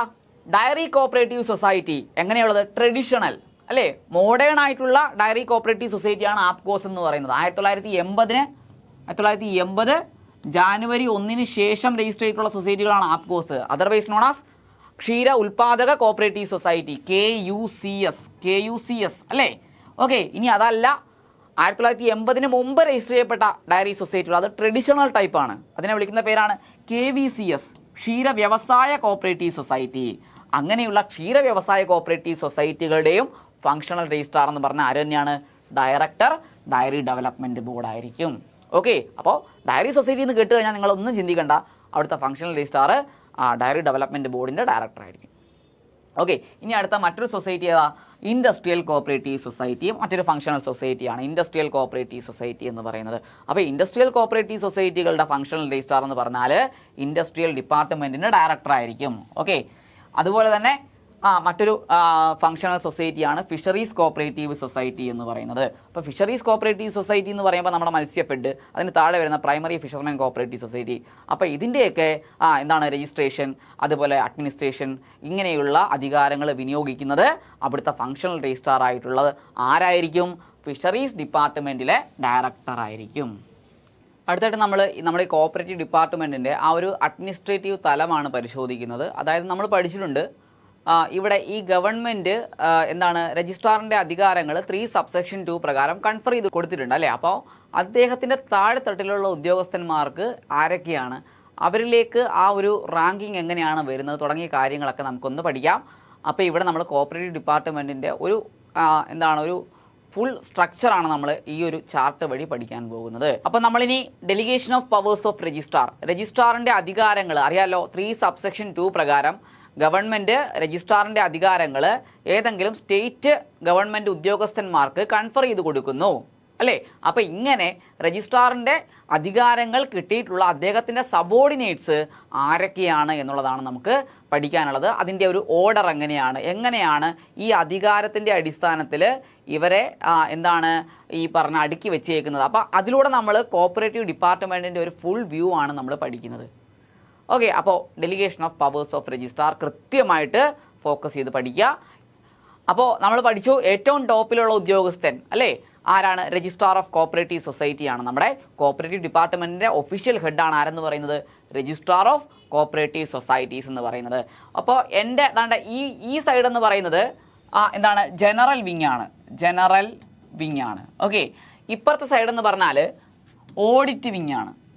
അപ്പോൾ ഇത് ജനറൽ വിങ് ആണ്, ഇത് ഓഡിറ്റ് വിങ് ആണ്. അപ്പോൾ അങ്ങനെ വേണം പഠിക്കാൻ. അപ്പോൾ കോപ്പറേറ്റീവ് ഡിപ്പാർട്ട്മെൻറ്റിന് 2 വിഭാഗങ്ങളുണ്ട്. ഒന്ന് ജനറലാണ്, രണ്ടെന്ന് പറഞ്ഞാൽ ഓഡിറ്റാണ്. അപ്പോൾ ഈ 2 വിങ്ങിൻ്റെയും തലവനാണ് ആരെന്ന് പറയുന്നത്? Registrar of cooperative society. Registrar of cooperative society is the official head of cooperative department.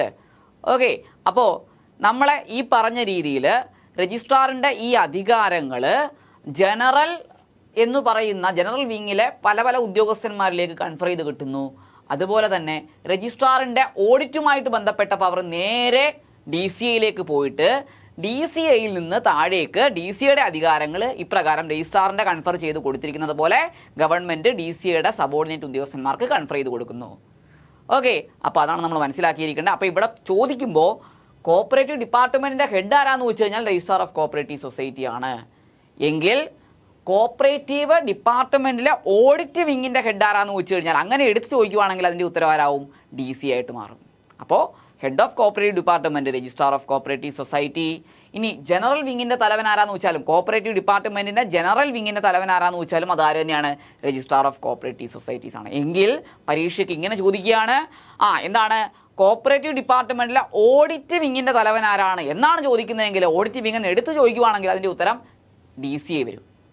Okay, അപ്പോൾ നമുക്ക് നോക്കാം. ജനറൽ വിങ്ങിൽ രജിസ്ട്രാർ കഴിഞ്ഞാൽ തൊട്ടടുത്ത് വരുന്ന ഉദ്യോഗസ്ഥനാണ് ആരെന്ന് പറയുന്നത്? Additional registrar of cooperative societies. ആരാണ്? Additional registrar of cooperative society. Registrar കഴിഞ്ഞു കഴിഞ്ഞാൽ രജിസ്ട്രാറിൻ്റെ അധികാരം വിനിയോഗിക്കുന്ന ഏറ്റവും വലിയ ഉദ്യോഗസ്ഥനാണ് കോപ്പറേറ്റീവ് ഡിപ്പാർട്ട്മെൻറ്റിൽ ആരെന്ന് പറയുന്നത്? Additional registrar. അപ്പോൾ അദ്ദേഹം രജിസ്ട്രാറിൻ്റെ തൊട്ട് താഴെ വരുന്ന ഉദ്യോഗസ്ഥനാണ്. ഓക്കെ, ഇനി നമ്മുടെ രജിസ്ട്രാറിൻ്റെ അധികാരം എന്ന് പറഞ്ഞാൽ സ്റ്റേറ്റ് വൈഡ് ആണ് അല്ലേ? സംസ്ഥാനം മുഴുവനാണ്. അതേപോലെ തന്നെയാണ് അഡീഷണൽ രജിസ്ട്രാറിൻ്റെ അധികാര പരിധി എന്ന് പറഞ്ഞാലും എന്ത് തന്നെയാണ്? സ്റ്റേറ്റ് ലെവൽ ആണ് എന്ന് മനസ്സിലാക്കിയിരിക്കുക. അങ്ങനെ മൊത്തം 9 അഡീഷണൽ രജിസ്ട്രാർമാരാണ് കോപ്പറേറ്റീവ് ഡിപ്പാർട്ട്മെൻറ്റിലുള്ളത്. എത്രയാണ്? 9 അഡീഷണൽ രജിസ്ട്രാർമാരാണ് കോപ്പറേറ്റീവ് ഡിപ്പാർട്ട്മെൻറ്റിൽ മൊത്തം ടോട്ടൽ ഉള്ളത് എന്നുള്ളത് മനസ്സിലാക്കിയിരിക്കുക. ഓക്കെ, അതായത് ഓരോ വിഭാഗത്തിനും ഓരോ അഡീഷണൽ രജിസ്ട്രാർ. ഇപ്പോൾ ക്രെഡിറ്റിന് ഒരു അഡീഷണൽ രജിസ്ട്രാർ ഉണ്ടാകും, കൺസ്യൂമറിന് ഒരു അഡീഷണൽ രജിസ്ട്രാർ ഉണ്ടാകും, ICDPക്ക് ഒരു അഡീഷണൽ രജിസ്ട്രാർ. അങ്ങനെ ഓരോ വിഭാഗത്തിനും പ്രത്യേകം അഡീഷണൽ രജിസ്ട്രാർമാരുണ്ട് നമ്മുടെ കോപ്പറേറ്റീവ് ഡിപ്പാർട്ട്മെൻറ്റിൽ. അങ്ങനെ ടോട്ടൽ 9 അഡീഷണൽ രജിസ്ട്രാർമാരുണ്ട്. അഡീഷണൽ രജിസ്ട്രാറിൻ്റെ അധികാര പരിധി എന്ന് വെച്ചാൽ പരീക്ഷയ്ക്ക് ചോദിക്കും. ഏതാണ് അത്? സ്റ്റേറ്റ് ലെവലാണ്. ആരെപ്പോലെ തന്നെ? നമ്മുടെ രജിസ്ട്രാറിനെ പോലെ തന്നെ. ഓക്കെ ആണല്ലോ. ഇനി അഡീഷണൽ രജിസ്ട്രാർ കഴിഞ്ഞു കഴിഞ്ഞാൽ ഈ രജിസ്ട്രാറിൻ്റെ അധികാരം കിട്ടിയിരിക്കുന്ന അടുത്ത ഉദ്യോഗസ്ഥനാണ് ആരെന്ന് പറയുന്നത്? Joint registrar of cooperative society. അതായത് അഡീഷണൽ രജിസ്ട്രാറിന് തൊട്ട് താഴെയുള്ള ഉദ്യോഗസ്ഥനാണ് ആരെന്ന് പറയുന്നത്? Joint registrar of cooperative society. അദ്ദേഹത്തിൻ്റെ അധികാര പരിധി എന്ന് പറഞ്ഞാൽ ജൂറിസ്ഡിക്ഷൻ എന്ന് പറഞ്ഞാൽ ഡിസ്ട്രിക്ട് ലെവലായിരിക്കും, ഒരു ജില്ലയായിരിക്കും നമ്മുടെ ജോയിൻറ്റ് രജിസ്ട്രാറിൻ്റെ അധികാര പരിധിയിൽ വരുന്നത് എന്ന് മനസ്സിലാക്കിയിരിക്കുക. ഓക്കെ, ഇനി ജോയിൻറ്റ് രജിസ്ട്രാറിന് തൊട്ട് താഴെയുള്ള ഉദ്യോഗസ്ഥൻ, രജിസ്ട്രാറിൻ്റെ അധികാരം പകർന്നു കിട്ടിയിട്ടുള്ള ജോയിൻറ്റ് രജിസ്ട്രാറിന് താഴെയുള്ള ഉദ്യോഗസ്ഥനാണ് ആരെന്ന് പറയുന്നത്? ഡെപ്യൂട്ടി രജിസ്ട്രാർ എന്ന് പറയുന്നത്. അപ്പോൾ ജോയിൻറ്റ് രജിസ്ട്രാറിൻ്റെ അധികാര പരിധി തന്നെ ആർക്കും വരുന്നത്? നമ്മുടെ ഈ പറഞ്ഞ ഡെപ്യൂട്ടി രജിസ്ട്രാറിനും വരുന്നത്. അതും എന്ത് തന്നെയായിരിക്കും? ഡിസ്ട്രിക്ട് ലെവലായിരിക്കും. അപ്പോൾ ഡെപ്യൂട്ടിയുടെയും ജോയിൻറ്റിൻ്റെയും അധികാര പരിധി എന്ന് പറഞ്ഞാൽ ഒരു ജില്ലയായിരിക്കും. ഓക്കെ, ഇനി ഡെപ്യൂട്ടി കഴിഞ്ഞാൽ തൊട്ടടുത്ത് വരുന്ന ഉദ്യോഗസ്ഥനാണ്, ഡെപ്യൂട്ടിക്ക് തൊട്ട് താഴെ വരുന്ന ഉദ്യോഗസ്ഥനാണ് അസിസ്റ്റന്റ് രജിസ്ട്രാർ എന്ന് പറയും. ഓക്കെ, ഇദ്ദേഹത്തിൻ്റെ അധികാര പരിധി എന്ന് പറഞ്ഞാൽ ഒരു താലൂക്കായിരിക്കും. എന്തായിരിക്കും? ഒരു താലൂക്കായിരിക്കും. അസിസ്റ്റന്റ് എന്ന് കേട്ട് കഴിഞ്ഞാൽ നമ്മൾ കൃത്യമായിട്ട് മനസ്സിലാക്കിയിരിക്കുക, താലൂക്ക് ജൂറിസ്ഡിക്ഷനിൽ വരുന്ന ഉദ്യോഗസ്ഥനാണ്, അല്ലെങ്കിൽ താലൂക്ക് അധികാര പരിധിയിൽ വരുന്ന ഉദ്യോഗസ്ഥനാണ് അസിസ്റ്റന്റ് രജിസ്ട്രാർ എന്ന് പറയുന്നത്. ഓക്കെ, അപ്പോൾ നമ്മൾ പറഞ്ഞത് രജിസ്ട്രാർ ഓഫ് കോപ്പറേറ്റീവ് സൊസൈറ്റീസിൻ്റെ അധികാരങ്ങൾ പകർന്നു കിട്ടിയിരിക്കുന്ന ഉദ്യോഗസ്ഥന്മാർ, അത് ജനറൽ വിങ്ങിലാണെങ്കിൽ രജിസ്ട്രാറിൻ്റെ തൊട്ട് താഴെയുള്ള ഉദ്യോഗസ്ഥനാണ് അഡീഷണൽ രജിസ്ട്രാർ. അദ്ദേഹത്തിൻ്റെ അധികാര പരിധി രജിസ്ട്രാറിനെ പോലെ തന്നെ എന്താണ്?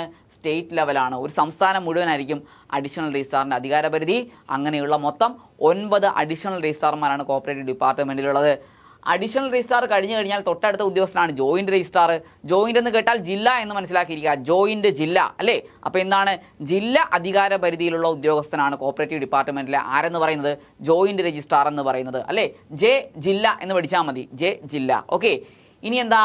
ജോയിൻറ്റ് രജിസ്ട്രാർ കഴിഞ്ഞാൽ ഡിസ്ട്രിക്ട് ലെവലിൽ തന്നെ അധികാര പരിധിയുള്ള അദ്ദേഹത്തിന് തൊട്ട് താഴെയുള്ള ഉദ്യോഗസ്ഥനാണ് ഡെപ്യൂട്ടി രജിസ്ട്രാർ. അപ്പോൾ ഡെപ്യൂട്ടി രജിസ്ട്രാറിൻ്റെ അധികാര പരിധി എന്ത് തന്നെയാണ്? ഒരു ജില്ലയാണെന്ന് മനസ്സിലാക്കിയിരിക്കുക.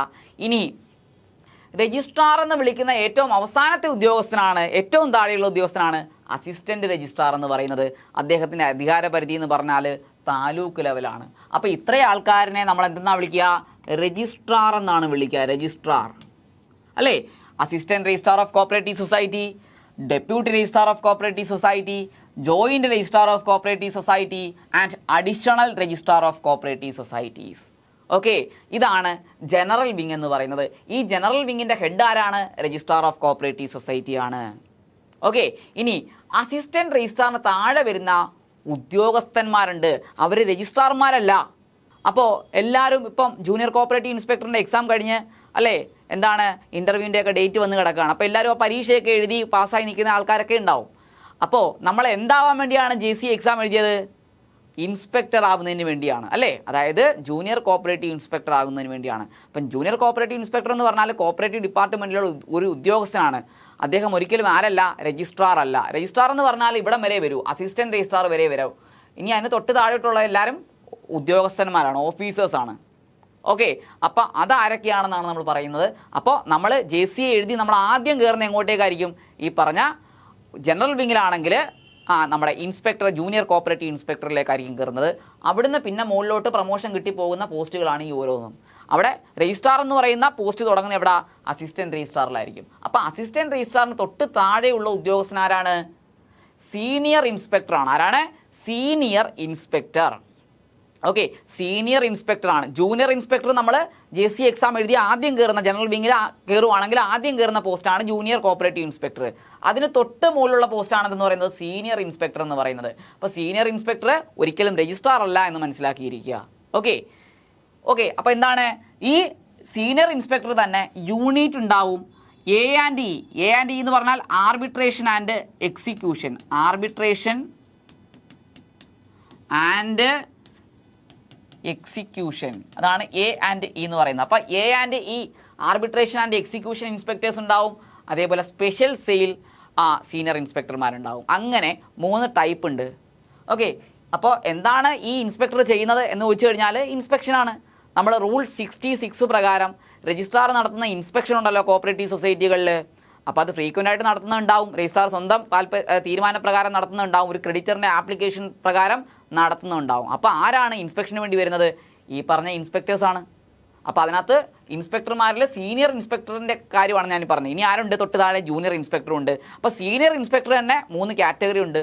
യൂണിറ്റ് ഇൻസ്പെക്ടർ ഉണ്ട്, അതേപോലെ A&E arbitration and execution inspector ഉണ്ട്, അതേപോലെ സ്പെഷ്യൽ സെയിൽ ഇൻസ്പെക്ടർ ഉണ്ട് അല്ലേ? അപ്പോൾ ഇൻസ്പെക്ഷന് വരുന്ന ആരാണ്? നമ്മുടെ ഈ പറഞ്ഞ ഇൻസ്പെക്ടറാണ്. അപ്പോൾ ഇൻസ്പെക്ടറിൻ്റെ പ്രധാന ദൗത്യം എന്ന് പറഞ്ഞാൽ ഇൻസ്പെക്ഷൻ ആണ്. കോപ്പറേറ്റീവ് സൊസൈറ്റിയിൽ പരിശോധന നടത്തുക, ഇൻസ്പെക്ഷൻ ആൻഡ് സൂപ്പർവിഷൻ നടത്തുക എന്നുള്ളതാണ്. അതുകൂടാതെ പിന്നെന്തുകൊണ്ട്? Arbitration and execution. Arbitration and execution എന്ന് പറയുമ്പോൾ എന്താ? നമ്മൾ പഠിച്ചിട്ടുണ്ടല്ലേ ആർബിട്രേഷൻ എന്ന് പറയുമ്പോൾ ഡിസ്പ്യൂട്ടുമായിട്ട് ബന്ധപ്പെട്ട് വരും. സെക്ഷൻ 69 നമ്മൾ പഠിച്ചല്ലോ. 69 എന്ന് പറയുമ്പോൾ എന്താണ്? ഡിസ്പ്യൂട്ടാണ് അല്ലേ? തർക്കം ഉണ്ടാകുമ്പോൾ എന്ത് ചെയ്യും? ഈ തർക്കം ഒരു ഡിസ്പ്യൂട്ട് ഹാൻഡ്ലിംഗ് അതോറിറ്റിയിലേക്ക് റെഫർ ചെയ്യും. അപ്പോൾ കോപ്പറേറ്റീവ് സെക്ടറിലെ ഡിസ്പ്യൂട്ട് ഹാൻഡ്ലിംഗ് അതോറിറ്റി എന്ന് പറഞ്ഞാൽ 2 ആൾക്കാരാണ്. ഒന്ന് registrar, 2 arbitration court, cooperative arbitration court. അപ്പോൾ രജിസ്ട്രാർ ആണെങ്കിൽ മോണിറ്ററി ഡിസ്പ്യൂട്ടാണ് ഡീൽ ചെയ്യുന്നത് അല്ലേ? അതേപോലെ കോപ്പറേറ്റീവ് ആർബിട്രേഷൻ കോർട്ട് ആണെങ്കിൽ നോൺ മോണിറ്ററി ഡിസ്പ്യൂട്ടാണ് ഡീൽ ചെയ്യുന്നത്. അപ്പോൾ ഈ എന്താണ്? അതായത് ഒരു വാദി ഉണ്ടാവും, ഒരു പ്രതി ഉണ്ടാവും അല്ലേ? അതായത് ഒരു പ്ലെയിൻറ്റിഫ് ഉണ്ടാവും, ഒരു ഡിഫൻഡർ ഉണ്ടാവും. അപ്പോൾ ആർക്കാണോ അന്യായം സംഭവിച്ചത് അയാളെയാണ് നമ്മൾ പ്ലെയിൻറ്റിഫ് എന്ന് പറയുന്നത്. കേസ് കൊടുത്തിരിക്കുന്ന ആൾ പ്ലെയിൻറ്റിഫ് അല്ലേ? അതേപോലെ ആരാണോ കുറ്റം ചെയ്തിട്ടുള്ളത്, ആരുടെ ഭാഗത്തുനിന്നാണോ തെറ്റ് സംഭവിച്ചിട്ടുള്ളത് അയാളെയാണ് നമ്മൾ ഡിഫോൾട്ടർ എന്ന് വിളിക്കുന്നത്. അപ്പോൾ ഇവിടെ കേസ് കൊടുത്തിട്ടുള്ള ആരാണ്? പ്ലെയിൻറ്റിഫാണ്. അപ്പോൾ ഈ വാദിക്കും വാദിയാണ് പ്ലെയിൻറ്റിഫ് എന്ന് പറയുന്നത്. അതേപോലെ എന്താണ്? നമ്മുടെ ഡിഫോൾട്ടർ അല്ലെങ്കിൽ ഡിഫൻഡൻറ്റ് അല്ലെങ്കിൽ റെസ്പോണ്ടൻ്റ് എന്നൊക്കെ പറയുന്ന തൊട്ടപ്പുറം എതിരെ നിൽക്കുന്ന ആൾ.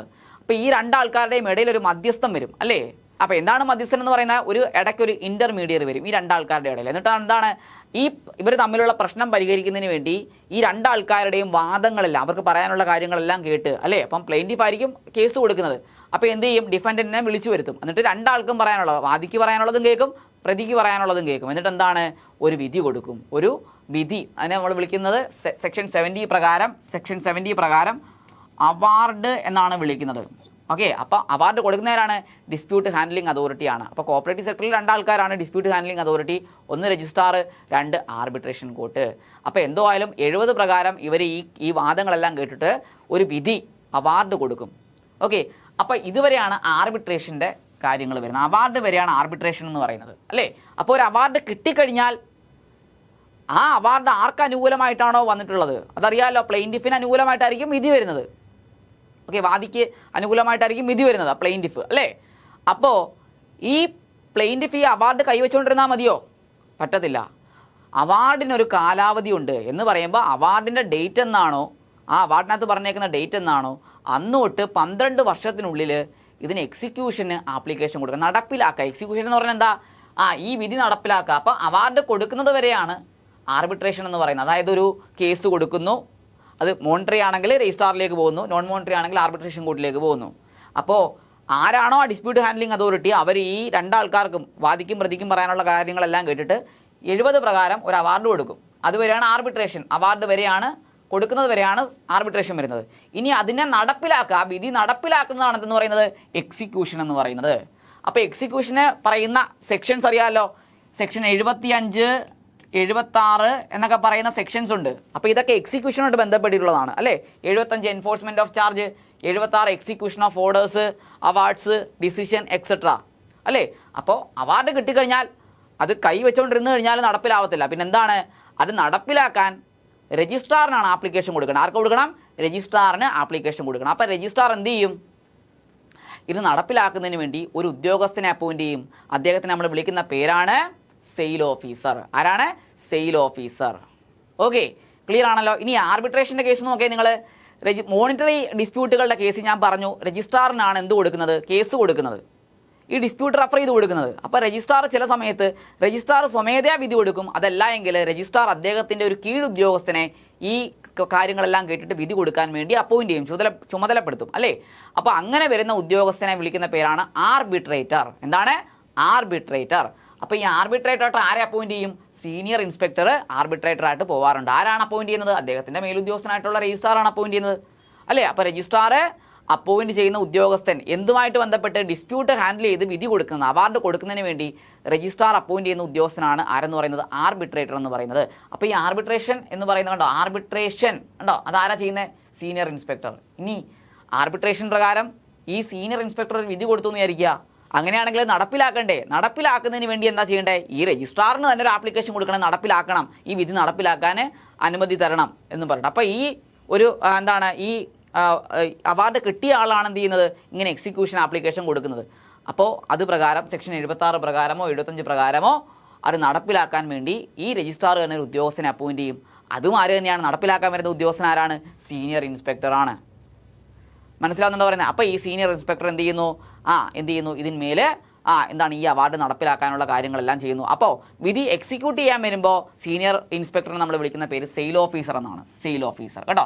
എക്സിക്യൂട്ട് ചെയ്യുമ്പോൾ സെയിൽ ഓഫീസർ എന്നും വിളിക്കും, അല്ലേ? ആർബിട്രേഷൻ്റെ കേസിൽ രജിസ്ട്രാർ ആർബിട്രേഷൻ്റെ കേസിൽ അവാർഡ് കൊടുക്കാൻ വേണ്ടി ഈ സീനിയർ ഇൻസ്പെക്ടറിനെ നിയോഗിക്കുമ്പോൾ ആ സീനിയർ ഇൻസ്പെക്ടർ നമ്മൾ ആർബിട്രേറ്റർ എന്ന് വിളിക്കും. രണ്ടായാലും, അല്ലേ? ആർബിട്രേഷനും എക്സിക്യൂഷനും ചെയ്യുന്ന ആരാണ്? സീനിയർ ഇൻസ്പെക്ടറാണ്. അതാണ് A and E എന്ന് പറഞ്ഞാൽ arbitration and execution. Okay, clear ആണ്. ഇനി അടുത്ത സ്പെഷ്യൽ സെയിൽ. സ്പെഷ്യൽ സെയിൽ എന്ന് പറഞ്ഞാൽ എന്താ ഉദ്ദേശിക്കുന്നത്? ഒരു സൊസൈറ്റിയുടെ മാത്രം സെയിൽ ഓഫീസറായിട്ട് പ്രവർത്തിക്കുക. ഒരു സീനിയർ ഇൻസ്പെക്ടർ ഒരു സൊസൈറ്റിയിൽ മാത്രം അവരുടെ സെയിൽ മാത്രം. സെയിൽ എന്ന് പറഞ്ഞു കഴിഞ്ഞാൽ എക്സിക്യൂഷൻ ഓഫ് അവാർഡാണ് സെയിൽ എന്ന് പറയുന്നത്, അല്ലേ? എന്താ പറയുക? വിധി നടപ്പാക്കുക എന്ന് പറഞ്ഞാൽ എന്താ? ഇപ്പം വിധി പ്രകാരം ഞാനിപ്പോൾ ഒരു സൊസൈറ്റി ലോൺ എടുത്തിരിക്കുന്നു. ലോൺ എടുത്തിട്ട് സൊസൈറ്റിയിലേക്ക് തുക അടയ്ക്കുന്നില്ല. അപ്പം ഞാനാണ് ഡിഫോൾട്ടർ. സൊസൈറ്റി ആണെന്തെന്ന് പറയുന്നത് അവിടുത്തെ പ്ലെയിൻറ്റിഫ് എന്ന് പറയുന്നത്. അപ്പോൾ സൊസൈറ്റി കൊണ്ടുപോയിട്ട് മോണിറ്ററി ആയതുകൊണ്ട് രജിസ്ട്രാറിന് എന്ത് കൊടുത്തു? ഒരു കംപ്ലയിൻറ്റ് ഫയൽ ചെയ്തു. അപ്പോൾ രജിസ്ട്രാർ എന്നെ വിളിച്ചു വരുത്തി, എനിക്ക് പറയാനുള്ള എല്ലാം കേട്ടു, എന്നിട്ട് സൊസൈറ്റിക്ക് അനുകൂലമായിട്ടൊരു വിധി കൊടുത്തു. അപ്പോൾ ഈ അവാർഡ് ഇപ്പോൾ ആരുടെ കയ്യിലായിരിക്കുന്ന സൊസൈറ്റി, അല്ലേ?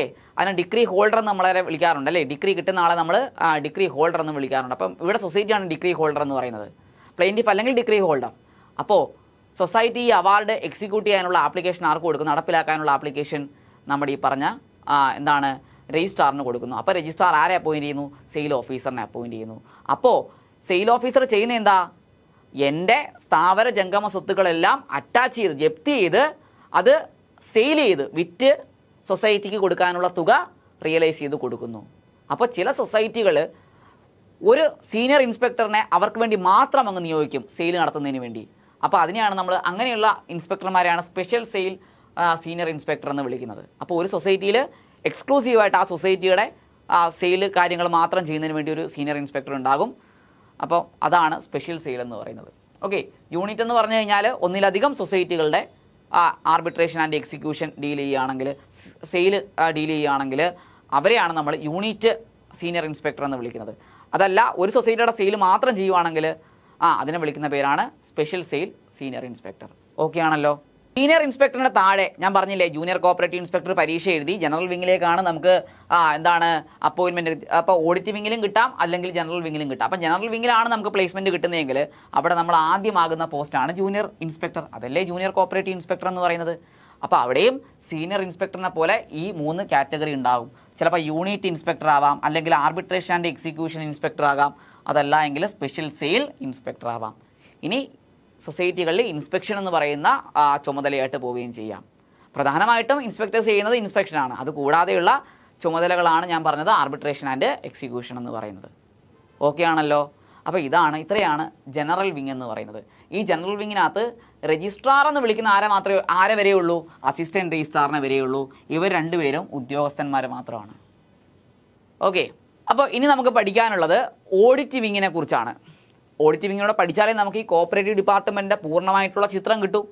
ഓക്കെ, അപ്പോൾ നമുക്കിനി ഓഡിറ്റ് വിങ്ങിനെ കുറിച്ച് പഠിക്കാം. ഞാൻ പറഞ്ഞു കഴിഞ്ഞു രജിസ്ട്രാറിൻ്റെ പ്രധാനപ്പെട്ട ചുമതല തന്നെയാണ് ഓഡിറ്റ്. പക്ഷേ രജിസ്ട്രാറിന് ഈ ജനറൽ ആയിട്ടുള്ള അഡ്മിനിസ്ട്രേഷൻ അല്ലെങ്കിൽ ഭരണപരമായിട്ടുള്ള കാര്യങ്ങൾ ചെയ്യുന്നതിനോടൊപ്പം ഓഡിറ്റും കൂടെ അതിൻ്റെ ചുമതലയോടെ വഹിക്കുമ്പോൾ രജിസ്ട്രാറിന് ഒരുപാട് ജോലിഭാരം ഉണ്ടാവും, അല്ലേ? കാര്യങ്ങൾ ഈസി ആയിട്ട് എളുപ്പത്തിൽ ചെയ്ത് തീർക്കാൻ പറ്റാതെ വരും.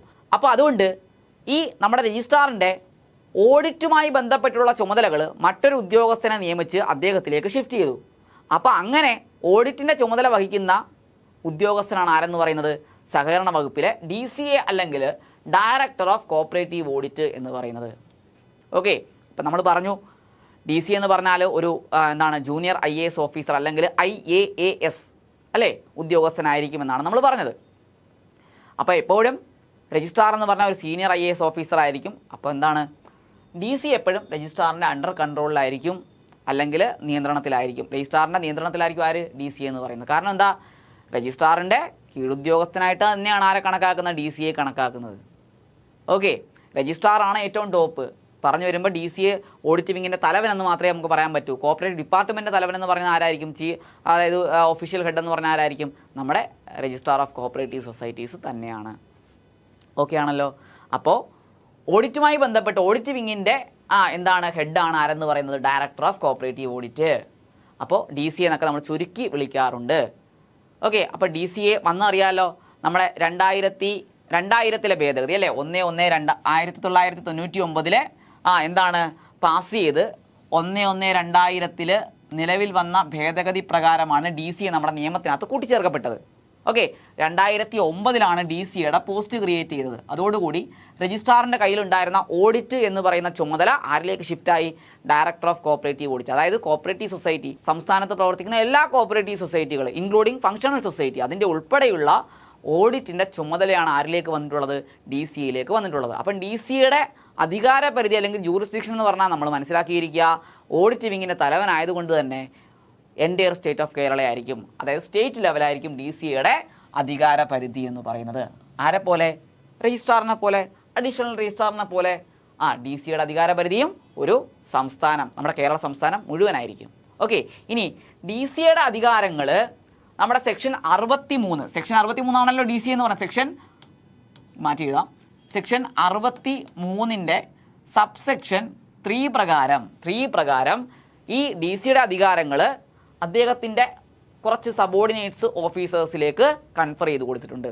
രജിസ്ട്രാറിൻ്റെ അധികാരങ്ങൾ കൺഫർ ചെയ്ത് കൊടുത്ത പോലെ. കാരണം ഓഡിറ്റ് വിങ്ങിൻ്റെ തലവൻ എന്ന് പറഞ്ഞിട്ട് DCA മാത്രം കൊണ്ടുവച്ച് കഴിഞ്ഞാൽ കേരളത്തിലുള്ള ഇത്രയും സൊസൈറ്റികളുടെ ഓഡിറ്റ് സമയബന്ധിതമായിട്ട് തീർക്കാൻ പറ്റില്ല. അതുകൊണ്ട് ഇത് വളരെ എഫിഷ്യൻ്റായിട്ട് തീർക്കുന്നതിന് വേണ്ടി കൂടുതൽ അധികാരങ്ങൾ DCAയുടെ കൺഫർ ചെയ്ത് കൊടുത്തേക്കുവാണ് ഇദ്ദേഹത്തിൻ്റെ കീഴുദ്യോഗസ്ഥന്മാരിലേക്ക്. അപ്പോൾ ഈ പറഞ്ഞ കൺഫറിങ് പവേഴ്സിനെ പോലെ തന്നെ ഇപ്പുറത്ത് നമ്മൾ ഈ DCAയുടെ അധികാരങ്ങൾ കൺഫർ ചെയ്ത് കൊടുത്തിട്ടുള്ള ഉദ്യോഗസ്ഥന്മാരെ കുറിച്ച് പഠിക്കണം.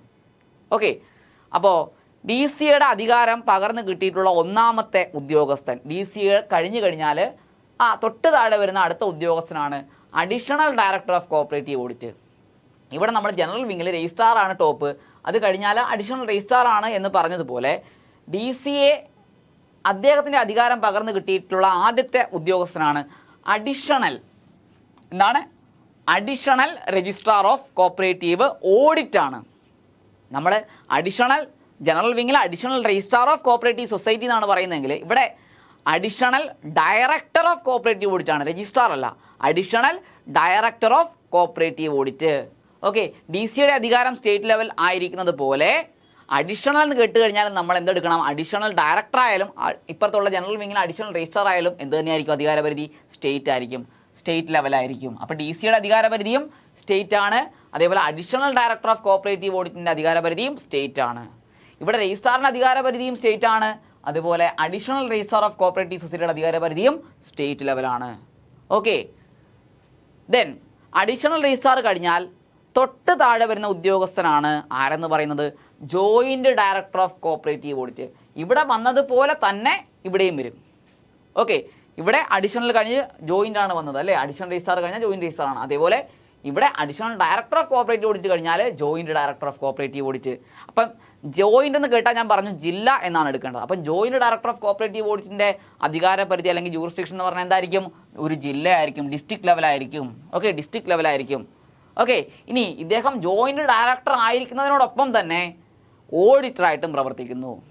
ഓക്കെ, അതായത് joint director of cooperative audit എന്നതുപോലെ ഇദ്ദേഹം അല്ലേ ആ ഒരു പദവി ഇരിക്കുമ്പോൾ തന്നെ അദ്ദേഹം ആരായിട്ടും പോവും, ഓഡിറ്റ് ചെയ്യാൻ വേണ്ടിയും പോവും. അതായത് കസേരയിട്ടിരിക്കുന്ന ഉദ്യോഗസ്ഥൻ എന്ന് മാത്രമല്ല, അദ്ദേഹം ജോലി അല്ലേ ആ ഓഡിറ്റ് പ്രാക്ടിക്കലായിട്ട് ചെയ്യുകയും ചെയ്യും. അപ്പോൾ എന്താണ്, കൺകറൻറ്റ് ഓഡിറ്റായിട്ടാണ് അദ്ദേഹം പോകുന്നത്. അപ്പെക്സ് സൊസൈറ്റികളിലൊക്കെ കൺകറൻറ്റ് ഓഡിറ്റ് നടത്തുന്ന ആരാണ്, നമ്മുടെ joint director of cooperative audit ആണ്. ഓക്കെ, അപ്പോൾ ജോയിൻറ്റ് ഡയറക്ടർ ഓഫ് കോഓപ്പറേറ്റീവ് ഓഡിറ്റുമാണ്. ഓൾസോ ഇദ്ദേഹം ആരായിട്ടും പോകാറുണ്ട്, കൺകറൻറ്റ് ഓഡിറ്ററായിട്ട് ഓഡിറ്റ് ചെയ്യാനും പോകാറുണ്ട് അല്ലേ. അപ്പെക്സ് സൊസൈറ്റികളിലൊക്കെ കൺകറൻറ്റ് ഓഡിറ്ററായിട്ട് പോകുന്ന ആരാണ്, joint director of cooperative audit ആണ്. ഓക്കെ, അപ്പോൾ അദ്ദേഹത്തിൻ്റെ അധികാരപരിധി ഡിസ്ട്രിക്ട് ലെവലാണ്. ഓൾസോ ഇദ്ദേഹം എന്തും ചെയ്യുന്നുണ്ട്, കൺകറൻറ്റ് ഓഡിറ്റ് ചെയ്യുന്നുണ്ട്. കൺകറൻറ്റ് ഓഡിറ്റും അറിയാമല്ലോ എന്താണ് കൺകറൻറ്റ് ഓഡിറ്റ് എന്ന്. എനോർമസ് ആയിട്ടുള്ള ട്രാൻസാക്ഷൻ നടക്കുന്ന സൊസൈറ്റിയൊക്കെ ആണെങ്കിൽ, വളരെ വലിയ ഫിനാൻഷ്യൽ പൊസിഷനുള്ള, വളരെ കൂടുതൽ പ്രോഫിറ്റബിലിറ്റി ഉള്ള, ഒരുപാട് അസറ്റ്സ് ആൻഡ് ലയബിലിറ്റി ഒക്കെ ഉള്ള, അതുപോലെ തന്നെ ഒരുപാട് ഡെപ്പോസിറ്റും ഒരുപാട് ലോൺസൊക്കെ ഇഷ്യൂ ചെയ്തിട്ടുള്ള വലിയ സൊസൈറ്റി ആണെങ്കിൽ ആ സൊസൈറ്റിയിൽ നമുക്ക് ഓഡിറ്റ് സമയബന്ധിതമായിട്ട് തീർക്കണമെന്നുണ്ടെങ്കിൽ അക്കൗണ്ടിങ്ങിനോടൊപ്പം ഓഡിറ്റും ചെയ്തെങ്കിലേ പറ്റൂ. അല്ലാതെ ഫൈനൽ ഓഡിറ്റ് നടത്തിയാൽ അത്തരത്തിലുള്ള സൊസൈറ്റിയിൽ അത് പ്രാക്ടിക്കൽ ആവത്തില്ല. കാരണം എന്താ, നമുക്ക് എപ്പോഴും നമ്മൾ പഠിച്ചിട്ടുണ്ട് audit starts where accounting ends. Accounting എവിടെ അവസാനിക്കുന്നോ അവിടെയാണ് ഓഡിറ്റ് സ്റ്റാർട്ട് ചെയ്യുന്നത്. ഫൈനൽ ഓഡിറ്റിൻ്റെ കേസിൽ ഇത് ഓക്കെ ആണ് അല്ലേ, ഫൈനൽ ഓഡിറ്റ് എപ്പോഴും എന്താണ്, അക്കൗണ്ടിങ് അവസാനിക്കുന്നിടത്തായിരിക്കും ഓഡിറ്റ് സ്റ്റാർട്ട് ചെയ്യുന്നത്. പക്ഷേ നമ്മൾ മനസ്സിലാക്കേണ്ടത് വലിയ സൊസൈറ്റി ആണെങ്കിൽ, വളരെ വലിയ രീതിയിൽ പ്രവർത്തിക്കുന്ന സൊസൈറ്റികളൊക്കെ ആണെങ്കിൽ അവിടെ നമ്മൾ ഈ പറഞ്ഞ രീതിയിൽ ഫൈനൽ ഓഡിറ്റ് അഡോപ്റ്റ് ചെയ്യാൻ പാടാണ്, ബുദ്ധിമുട്ടാണ്. കാരണം ഓഡിറ്റ് നമ്മൾ ഈ പറഞ്ഞ 6 മാസം കൊണ്ടൊന്നും തീരത്തില്ല. നമുക്കറിയാമല്ലോ ഓഡിറ്റ് കംപ്ലീറ്റ് ചെയ്യേണ്ടത് ഫിനാൻഷ്യൽ ഇയർ കംപ്ലീറ്റ് ചെയ്ത് 6 മാസത്തിനുള്ളിൽ ഓഡിറ്റ് കംപ്ലീറ്റ് ചെയ്തിരിക്കണം. അപ്പോൾ ഇങ്ങനെ 6 മാസത്തിനുള്ളിൽ തീർക്കുക എന്ന് പറയുന്നത് വളരെ വലിയ അളവിൽ ലാർജ് സ്കെയിലായിട്ട് പ്രവർത്തിക്കുന്ന സൊസൈറ്റികളെ സംബന്ധിച്ച് ബുദ്ധിമുട്ടാണ്. കാരണം എന്താ, അവർക്ക് ഒരുപാട് ട്രാൻസാക്ഷൻ ഉണ്ട്, ഒരുപാട് തരത്തിലുള്ള അസറ്റ്സ് ആൻഡ് ലയബിലിറ്റി ഉണ്ട്, വളരെ വലിയ പ്രോഫിറ്റബിലിറ്റി ഉണ്ട്, ഡെപ്പോസിറ്റ്സ് റിസീവ്ഡ് അവരെ വലിയ അളവിലാണ് അല്ലേ, അതായത് ലോൺസ് ഇഷ്യൂ ചെയ്യുന്ന വളരെ വലിയ അളവിലാണ്, വർക്കിംഗ് ക്യാപിറ്റൽ വളരെ വലിയ അളവിലാണ്. അപ്പോൾ ഇത്തരത്തിലുള്ള സൊസൈറ്റിയിലൊന്നും ഈ ചെറിയ കാലയളവ് കൊണ്ട് ഓഡിറ്റ് കംപ്ലീറ്റ് ചെയ്യാൻ പറ്റത്തില്ല. അപ്പോൾ എന്താ ചെയ്യുന്നത്, അപ്പോൾ അക്കൗണ്ടിങ് എവിടെ തുടങ്ങുന്നോ അവിടുന്ന് തന്നെ ഓഡിറ്റും സ്റ്റാർട്ട് ചെയ്യും. അങ്ങനെയുള്ള ഓഡിറ്റിനെ വിളിക്കുന്ന പേരാണ് കൺകറൻറ്റ് ഓഡിറ്റ്. കൺകറൻറ്റ് ഓഡിറ്റ് എന്ന് പറഞ്ഞാൽ ഫൈനൽ ഓഡിറ്റ് അല്ല. ഓക്കെ, അപ്പോൾ ഈ കൺകറൻറ്റ് ഓഡിറ്ററായിട്ട്, അതായത് അക്കൗണ്ടിങ്ങിനോടൊപ്പം തന്നെ ഓഡിറ്റും നിർവഹിക്കുന്ന ഉദ്യോഗസ്ഥനായിട്ട് ആര് പോകാറുണ്ട്, joint director of cooperative audit പോകാറുണ്ട്. ഓക്കെ ആണല്ലോ. ഇനി ജോയിൻറ്റ് ഡയറക്ടർക്ക് തൊട്ട് താഴെയുള്ള ഉദ്യോഗസ്ഥനാണ് deputy director of cooperative audit. കണ്ടോ, ഇവിടെ നമ്മൾ ജോയിൻറ്റിന് താഴെ ഡെപ്യൂട്ടി രജിസ്ട്രാർ, ജോയിൻറ്റ് രജിസ്ട്രാറിന് ശേഷം എന്ത് പറഞ്ഞു, ഡെപ്യൂട്ടി രജിസ്ട്രാർ. അതേപോലെ ഇവിടെ ജോയിൻറ്റ് ഡയറക്ടർ ഓഫ് കോഓപ്പറേറ്റീവ് ഓഡിറ്റിന് തൊട്ട് താഴെ deputy director of cooperative audit. Okay, അപ്പം ജോയിൻറ്റിൻ്റെ അധികാരപരിധി തന്നെയാണ് ഡെപ്യൂട്ടിക്ക് ഉള്ളത്, ശരിയല്ലേ പറഞ്ഞത്. അപ്പം ജോയിൻറ്റിന് ഡിസ്ട്രിക്റ്റ് ആണെങ്കിൽ ഡെപ്യൂട്ടിക്കും എന്ത് തന്നെയായിരിക്കും, ഡിസ്ട്രിക്റ്റ് ആയിരിക്കും, ഒരു ജില്ലയായിരിക്കും അധികാരപരിധി. ഓൾസോ ഇദ്ദേഹവും എന്തായിട്ട് പോകാറുണ്ട്, കൺകറൻറ്റ് ഓഡിറ്ററായിട്ട് പോകാറുണ്ട്. ഓക്കെ, കൺകറൻറ്റ് ഓഡിറ്ററായിട്ട് സേവനം അനുഷ്ഠിക്കാറുമുണ്ട് എന്ന് മനസ്സിലാക്കിയിരിക്കുക.